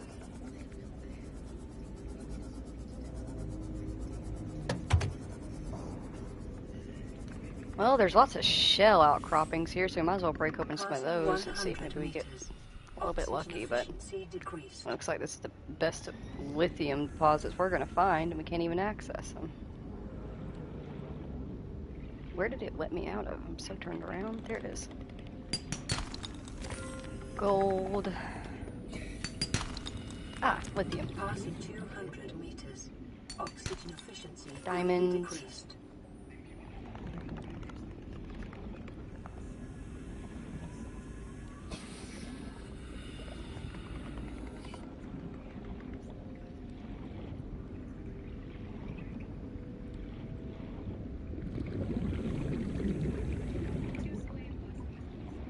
Ah, lithium.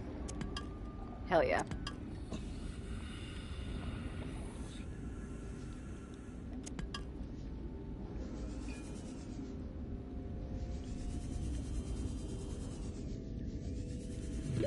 Thirty seconds.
Welcome aboard, Captain.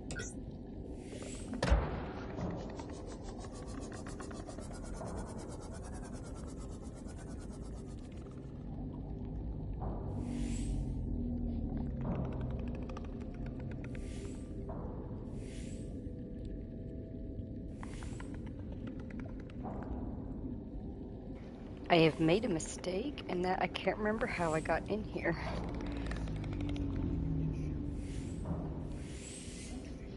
I think I came from that way. Just because like, I remember it being like a tight squeeze in.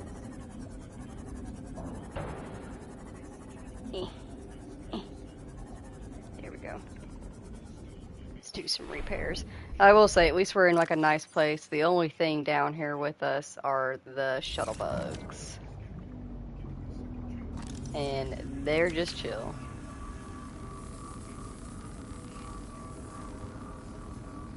Could you imagine if these little guys were deadly though? We'd be in so much trouble right now.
Oh, I don't think we've been in here yet.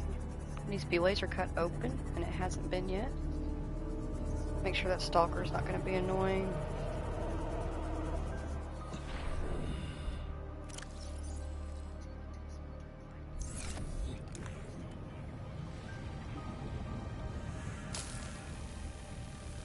Seek fluid intake. Yeah, I'm a bit busy right now.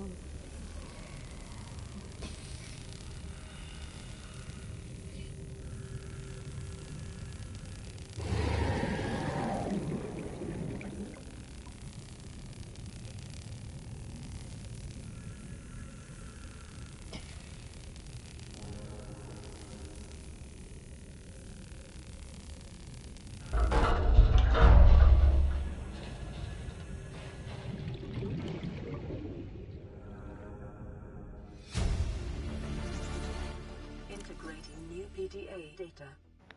Found the Degassi crew manifest for Bart Torgal, the only legitimate child of Paul Torgal. Status lost in space. Age at time of disappearance 19. Bless his heart, he was young.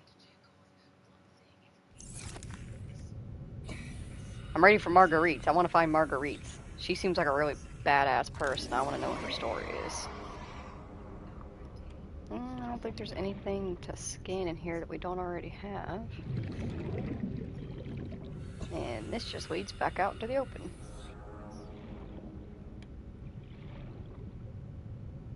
That stalker better not be touching my sea moth. Where'd you go?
Calorie intake recommended.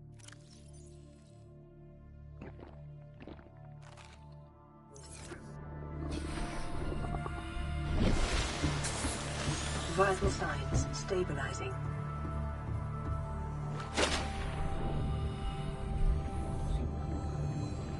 I climbed up here and I didn't even make what I needed to build it with. Why do I do this? I wish they could let you... Actually, I should see. Might be able to actually build at least something on top of the platform so we can build a fabricator right next to it. You know? That way we don't have to keep going back and forth.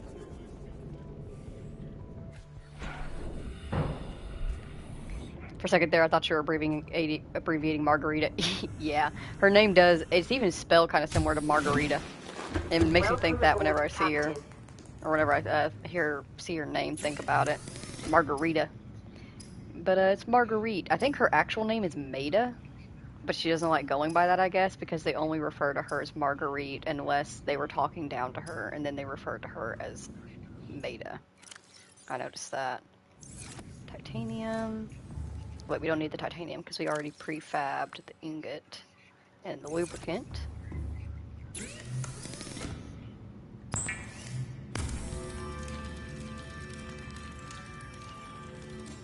And the 2 pieces of copper for the copper wire. Put in this gold. Put away the rest of this lithium.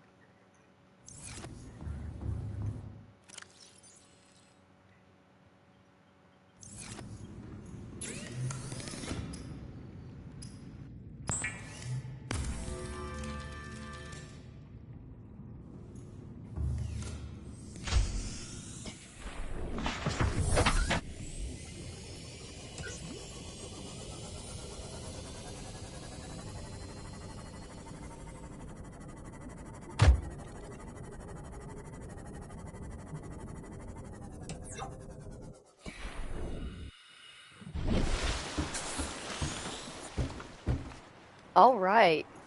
Oh, what a beautiful morning to build a gantry.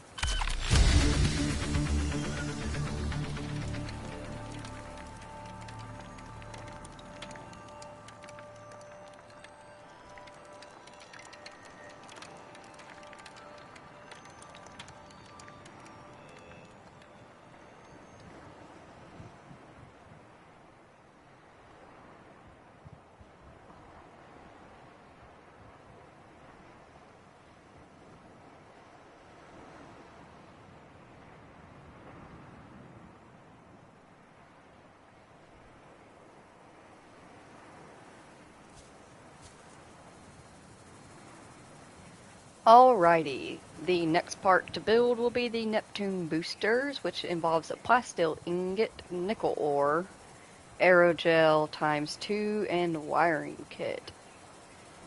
So we've come to a standstill for this, because we still don't have the thing to build we don't have the recipe for aerogel yet. Nor have we come across nickel ore as far as I'm aware. Where's the Neptune located? Neptune, Neptune, Neptune. Neptune.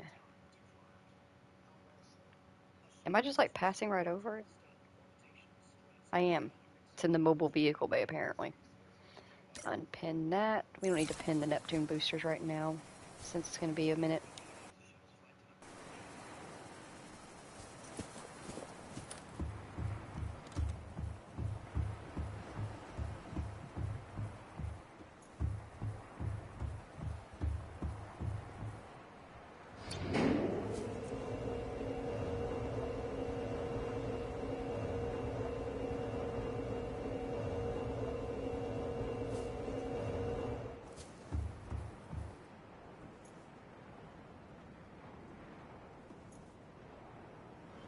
Man, what a view. And you can see the two islands in the distance covered in fog.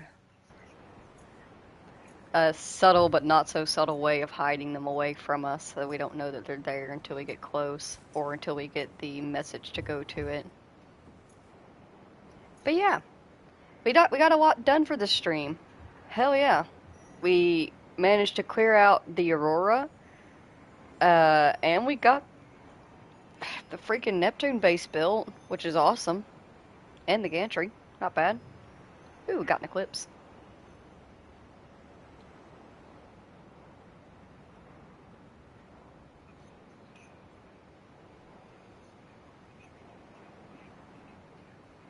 Pretty.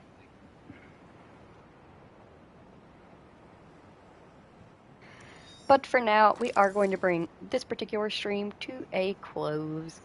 And the next time I stream will probably be tonight, after I've gotten a little bit of sleep. But we will bring this stream to an end the same way that we did the other streams, and that is by going over the different animals that we have scanned, indigenous life forms. We have 5 new ones to go over. If you are not interested in sticking around for this, that is okay. In which case, if you spent time here today with me and Nemo the Fourth, here in Subnautica, thank you so very much for taking the time out of your day to spend it here with us. I greatly appreciate you doing so. Alrighty. See, it keeps popping all this down. That's so annoying. We have one new carnivore. Oh, it's not even a full life thing. It's just about the stalker teeth. Stalker teeth exhibit extraordinary lightness and strength and contain only trace amounts of calcium. The edges show signs of wear and are studded with metal flakes, providing evidence that stalkers chew on metal deposits in order to sharpen their teeth. In terms of herbivores, we have the eye here, an extreme evolutionary adaptation where 90% of the life form's body mass is dedicated to the ocular cavity. It has one oversized eyeball. Deep-set rings in the lens suggest specialization for identifying its predators in low-light environments long before they come into attack range. It has underdeveloped fins, which makes it incapable of fast movement. This species is vulnerable to agile predators at close range. Shark species may have evolved hunting techniques to close on the eye unseen from above, below, or behind. This organism and the common peeper share a common evolutionary ancestor. While the eye has sacrificed maneuverability, it shares and enhances its cousin's powerful eyesight. The ancestral alpha peeper may have been one of the first life forms on 4546b to develop eyesight many, many millions of years ago. It is edible but has a low calorie count. The alpha peeper, that's an actual thing. and I don't mean like unfortunately, it's not actively in the game, but that is an actual thing. They designed it, they created textures for it, and they originally did put it into the game, but it, among with a few other creatures that they later ended up removing, they removed because they wanted to make sure that the game worked. Like, I know it seems like we haven't seen much and that this map isn't that big because of where we've been going, but I assure you it's actually very, very massive, very alive, and it's all loaded in when you're in that area. So, like, even though you're only seeing the surface area of where we are, is pretty much what I'm saying. When we're out and about, we're only on the surface. So because of that, they cut out a lot of different animals and fish that were supposed to be in the game, and the alpha peeper was one of them. You can, however, find videos of people who have modded in the coding for the alpha peeper and brought them into the game.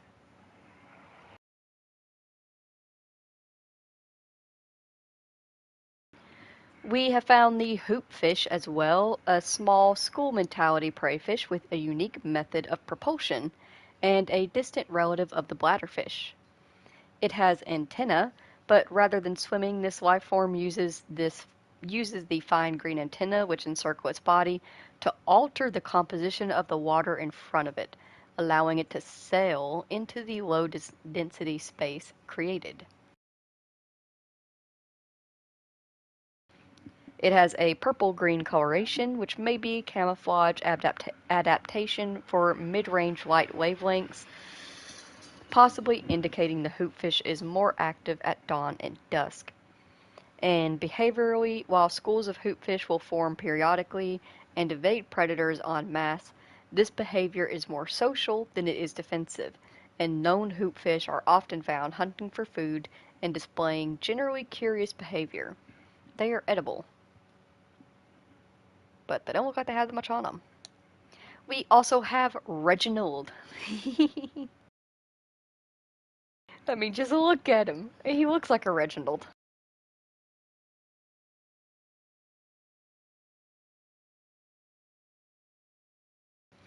A small herbivore and a distant relative of the common peeper, sharing this species' well-developed side-facing eyes, approximate size, and body profile. It has a dull green coloration for deep water camouflage, and a luminescent tail coloration, likely part of mating behavior. Its diet consists of filtering algae and other plant material from the water via four gill-like forward-facing orifices. It is edible and has a high calorie count. Reginald. Like, I love out of all the names that are given to the creatures, this one's just Reginald.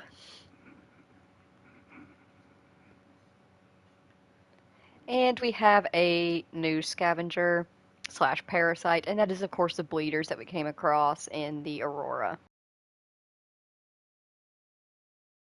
It is a simple parasitic organism, little more complex than the common space tick, but just as dirty.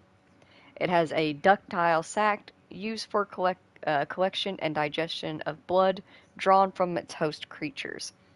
Its jaw has rows of teeth and mandibles used to attach to the skin of its victims, and the bleeders' low speed and poor defenses suggest they have evolved primarily as carrion feeders, but they are also prone to target larger living creatures, which are less likely to notice and take action against the parasite. Assessment is that it is inconvenient and unhygienic. Avoid or incapacitate. As you can see, whenever they attach to you, all you gotta do is just smack them a couple times, and they'll pop off. But yeah, don't have too many skins, but that's just because we've been bopping around in the same areas for a while. Now that we have the Sea Moth depth module, that's going to help us a lot with doing some more exploring and getting further down. We also got the modification station, which will allow us to build more depth modules so we can go even deeper. I was going to say we might be able to start working on the Cyclops, but we still need to. We won't be able to work on the Cyclops until we can go deep enough in the Sea Moth to get the material needed to build the Cyclops. So, That's probably what we'll work on next, maybe, is... Ooh, bad choice! That's fine, we survived. But that's probably what we will work on next, is building the depth stuff for the sea moth, so that way we can take it deeper. The deeper we go, the more resources we find. The more resources we find, the more we can build so that we can get out of her eventually. The deeper we go, the more we can uncover the secrets of Planet 4546b. So yeah. I hope that you all have a very wonderful day. Thank you so very much for joining me here today on Subnautica in Nemo 4. He's happy to have you here too. I hope that you all have a very wonderful day, and I will see you probably tonight. Goodbye.